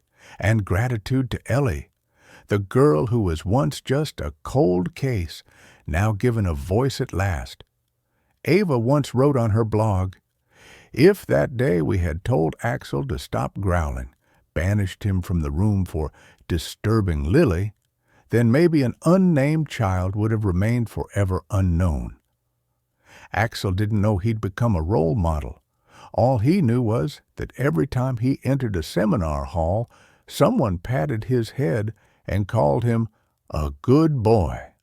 And all he cared about was Nathan's gaze, his old friend still watching over him, and the sound of Lily breathing steadily as she napped on her mother's lap. At the final session of the year, Ava turned to Nathan and quietly said, "I think maybe everything happened for a reason." Nathan nodded. Beside him, Axel stretched his legs, looked up at both of them with calm eyes as if to say, "Exactly. And sometimes that reason is buried behind a wall no one ever notices." After the story of Axel and the Hart family went public, it wasn't just the veterinary world or K-9 trainers who took interest. Even the neighborhood began looking at their homes differently, more carefully, more warily. The first knock on Nathan's door wasn't from a reporter nor a repairman, but from Mrs. Glenda, the elderly neighbor at the end of the dusty road. Over 70, she lived alone with two senior cats named Muffin and Darcy. Her voice trembled. "I heard your story on the radio, and I remembered a few months ago Muffin kept clawing the kitchen wall and howling. I thought it was just her age, but now I'm not so sure." Nathan nodded, said little, but arranged for the same engineer who'd helped his family to come take a look. 2 days later, the engineer returned, this time with moisture sensors and wall probes. He found slow seepage from a burst pipe hidden behind Glenda's kitchen wall, the very spot Muffin had cried over during those damp spring rains. The news spread quickly, like a new kind of community reflex, a reflex to listen to pets. Amanda, a young nurse living next door, said her pug, Leo, barked frantically every evening right when sunlight struck the back awning. When the engineer inspected it, he found termite damage in the ceiling beams, enough to cause a collapse at any moment. A newlywed couple at house number 12 reported that their cat refused to sleep in the living room, always fleeing upstairs, until an electrician fixing a light found a shorted wire inside the wall, a serious fire hazard. Ava was speechless hearing these stories, not out of surprise, but understanding, realizing that what Axel had done didn't just save one family, but ignited a shift in an entire community. People began retelling what once seemed like annoying behaviors from their pets with a different tone. No longer irritation or dismissal, but respect and sometimes even gratitude. 1 week after the discovery at Nathan's home aired on local TV, the town council launched a free home inspection program for all residents, with priority given to homes where pets had displayed unusual warning behaviors. The public notice posted at the grocery store read, "If your dog, cat, or pet consistently stares at a spot, growls, barks, refuses to eat, or appears tense, don't ignore it. It could be your first warning." Nathan was invited to speak at the town's open forum alongside the chief engineer. He shared his story again, this time not just as a father, but as a neighbor, a man who once believed that his pet's instincts were just leftover training. He closed with a simple line. Axel didn't see ghosts. He saw something we'd grown too comfortable ignoring, danger hidden behind our assumption of safety. That evening, returning home, Nathan paused on the porch. Axel lay by the door, ears relaxed, but eyes alert, watching the dark garden where the wind whispered through old trees. Inside, Lily's laughter rang out, Ava playing with her daughter. The house felt more peaceful than ever, and now it wasn't just more structurally sound, it had become the origin of something larger, a quiet revolution in how people perceived their four-legged friends. That morning, a light fog shrouded the red-tiled roof of their country home. Nathan was pouring coffee when a package arrived from the city. The envelope bore the seal of the Federal Police Academy, where he'd served for nearly a decade and where one of its most unique graduates had once trained, Axel. He opened it with trembling hands. Inside was a formal letter and a small velvet box, the scent of fresh paper mixed with old memories. To former Officer Nathan Hart and retired K-9 Axel. Following the investigation into the Green Hollow case and Axel's critical role despite retirement in warning, protecting, and uncovering hidden danger, the Academy is proud to present the honorary badge for exceptional off-duty discovery. We know not all heroes wear uniforms. Some wear only a heart, instinct, and unwavering loyalty. The letter ended with a handwritten note from the Academy's director. "Welcome home, Axel, to your family and to history." Inside the velvet box was a polished bronze badge engraved with Axel's name. The emblem combined a paw print and a flame, representing instinct and courage. Nathan held it for a long moment, as if reading an entire journey in its weight. Axel was lying by the window, head resting on his paws, eyes half closed. But as Nathan approached, the dog lifted his head, tail gently wagging, his dark eyes catching the morning light. Nathan knelt, gently clipped the badge onto Axel's collar just beneath the old nameplate. He didn't say much, just whispered, "You earned this, partner." Ava stood behind the door, quietly wiping tears. She had never seen Nathan this moved since leaving the force. Axel didn't understand the full symbolism, but he understood Nathan's gaze, that look shared only by those who had crossed the line between life, death, faith, and doubt. That afternoon, Ava posted a photo of Axel wearing the badge on her blog with a caption, "Not every guardian needs a key, and not every hero needs applause. A dog with eyes that never looked away can do what an entire system might overlook." A week later, the image had been shared thousands of times. Police cadets printed the photo and hung it in their training hall beneath a quote, "Observe, be patient, stay loyal, Axel, a symbol of silent devotion. No one asked Axel to stand guard anymore, but each night he still made a round through the house, sniffing along the baseboards before settling by Lily's crib, now that she had begun to toddle. No more growls, just silence and watchfulness. In a person's life, there may be hundreds of acquaintances, dozens of colleagues, but only a few true partners. And in a working dog's life, perhaps there's only one final mission that ensures memory is not buried and justice is not forgotten. And for Axel, that medal wasn't just a reward, it was a confirmation of a life lived in accordance with the noblest instinct a dog can have: to protect and to love. Late Sunday afternoon, sunlight poured through the sheer curtains of the small room. Dust particles floated in the air, shimmering like fragments of memories yet to rest. Ava gently pushed Lily's crib back to its usual spot beneath the window, where a crack had once hidden beneath peeling paint.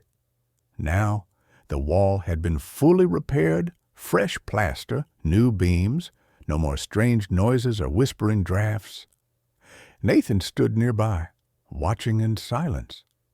His hand still bore scrapes from pulling up part of the old wooden floorboards himself, a quiet form of atonement for almost failing to trust what Axel had tried to warn them about for weeks. The room, once the most tense place in their home, now carried a light peace, like the steady breath of a sleeping child. Axel stepped into the room. He didn't rush. The sunlight glinted off his coal-colored fur, and his sturdy paws landed gently on the reinforced floor. No one had called him, but he knew. Instinct led him.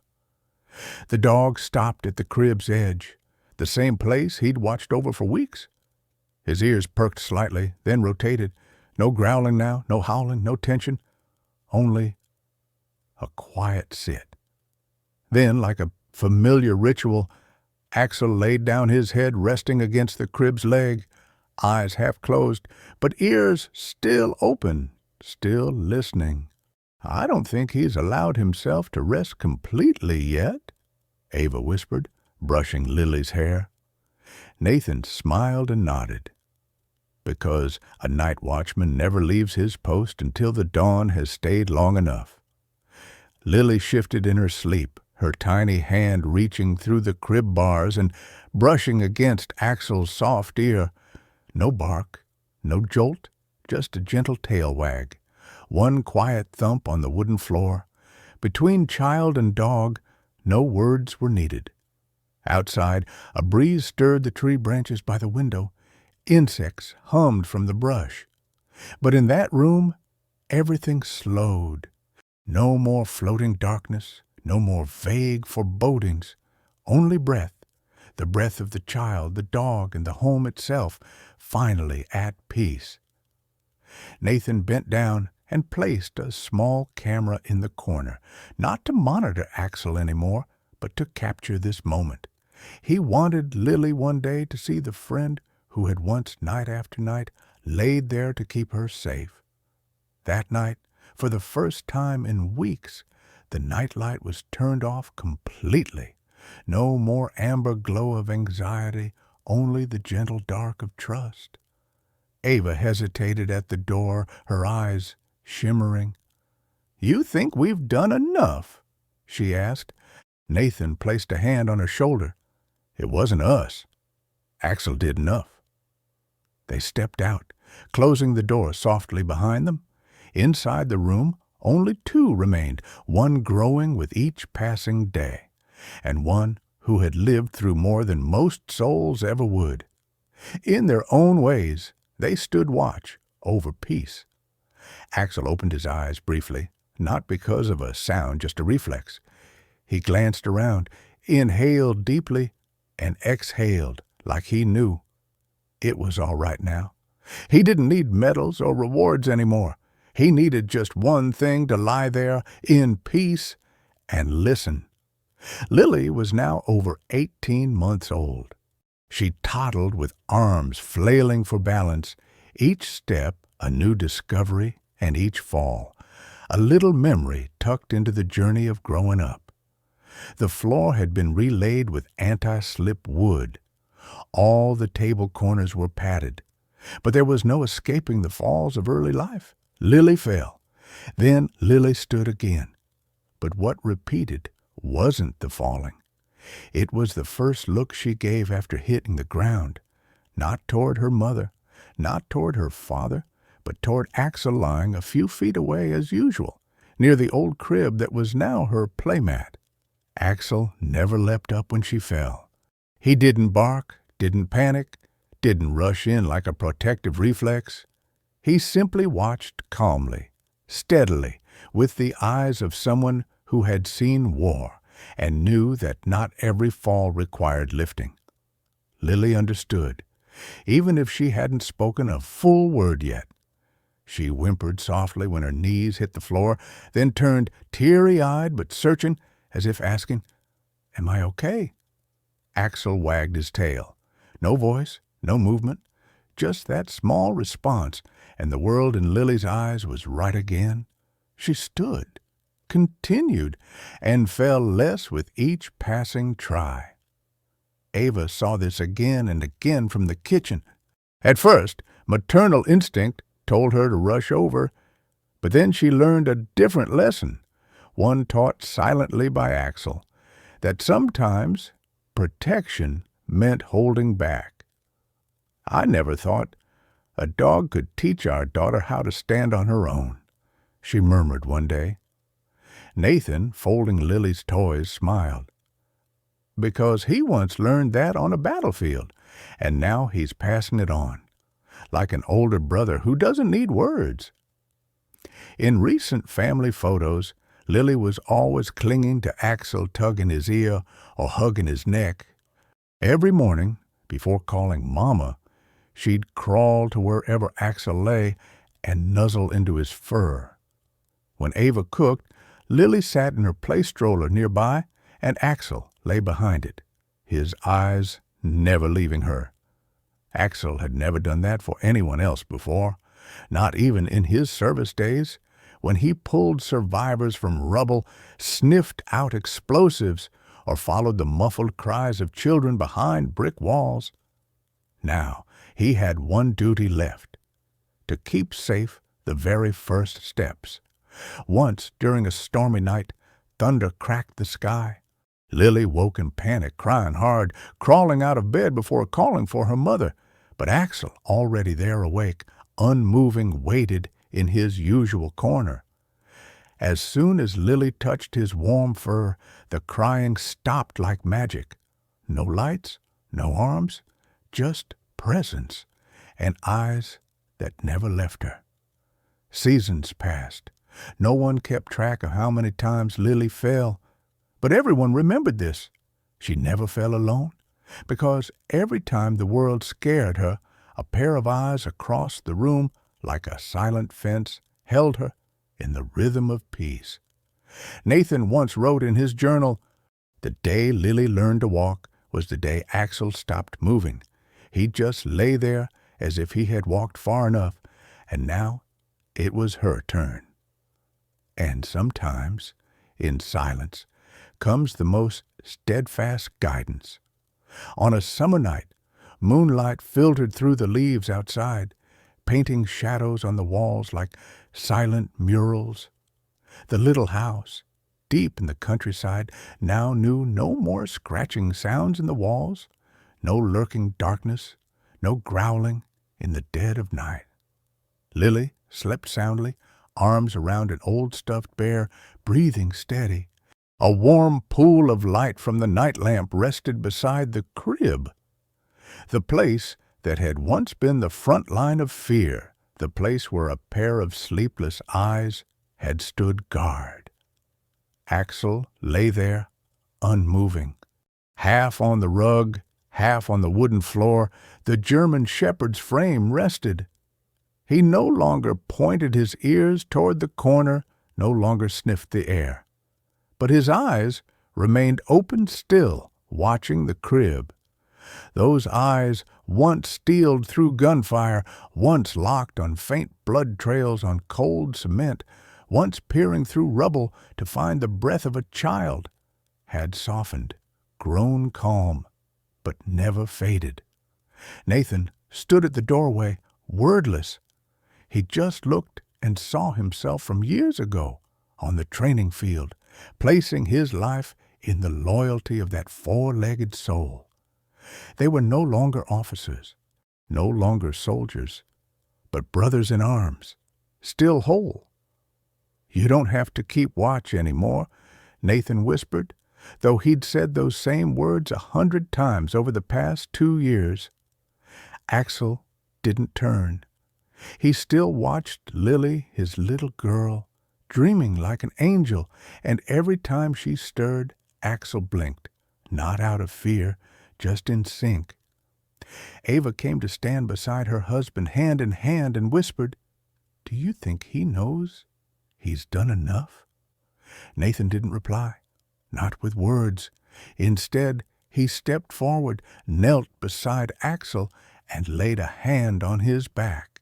Axel turned slightly, glancing up at him, with gentle eyes, not anxious, not unsure, as if to say, "I know, but I just want to stay a little longer." Some heroes don't need a podium, don't need applause, don't need their names etched in stone. They just need a small corner, an old sleeping spot, one small life to protect, and a pair of eyes always open, not from fear, but from duty. When the nightlight dimmed and the home sank into stillness, the only thing that glowed was moonlight reflecting in Axel's gaze, still watching, still unblinking. Perhaps tomorrow Axel will grow older, move slower, need help down the porch steps. But tonight, and maybe every night until the very last, he will lie there, not by command, but by love. Some gazes are not for looking, they are for guarding, and some eyes need no words. As long as someone peaceful lies asleep behind them. Not all heroes wear uniforms. Some stand silent, watch not out of command, but out of unconditional love. Axel, a German shepherd who could not speak, who could not cry, used his whole heart to protect a family, a child, and a buried secret. This story is not just about an old case finally uncovered. It's a testament to the extraordinary instinct of dogs, especially German shepherds, loyal, courageous, and deeply intuitive. More than pets, they are companions. They are silent sentinels in the lives we lead. Let us take the time to listen to animals, because sometimes what we have yet to notice, they've already felt long before. And in a world full of uncertainty, perhaps the most precious thing is a pair of eyes that never stop watching us, whether in darkness or in light.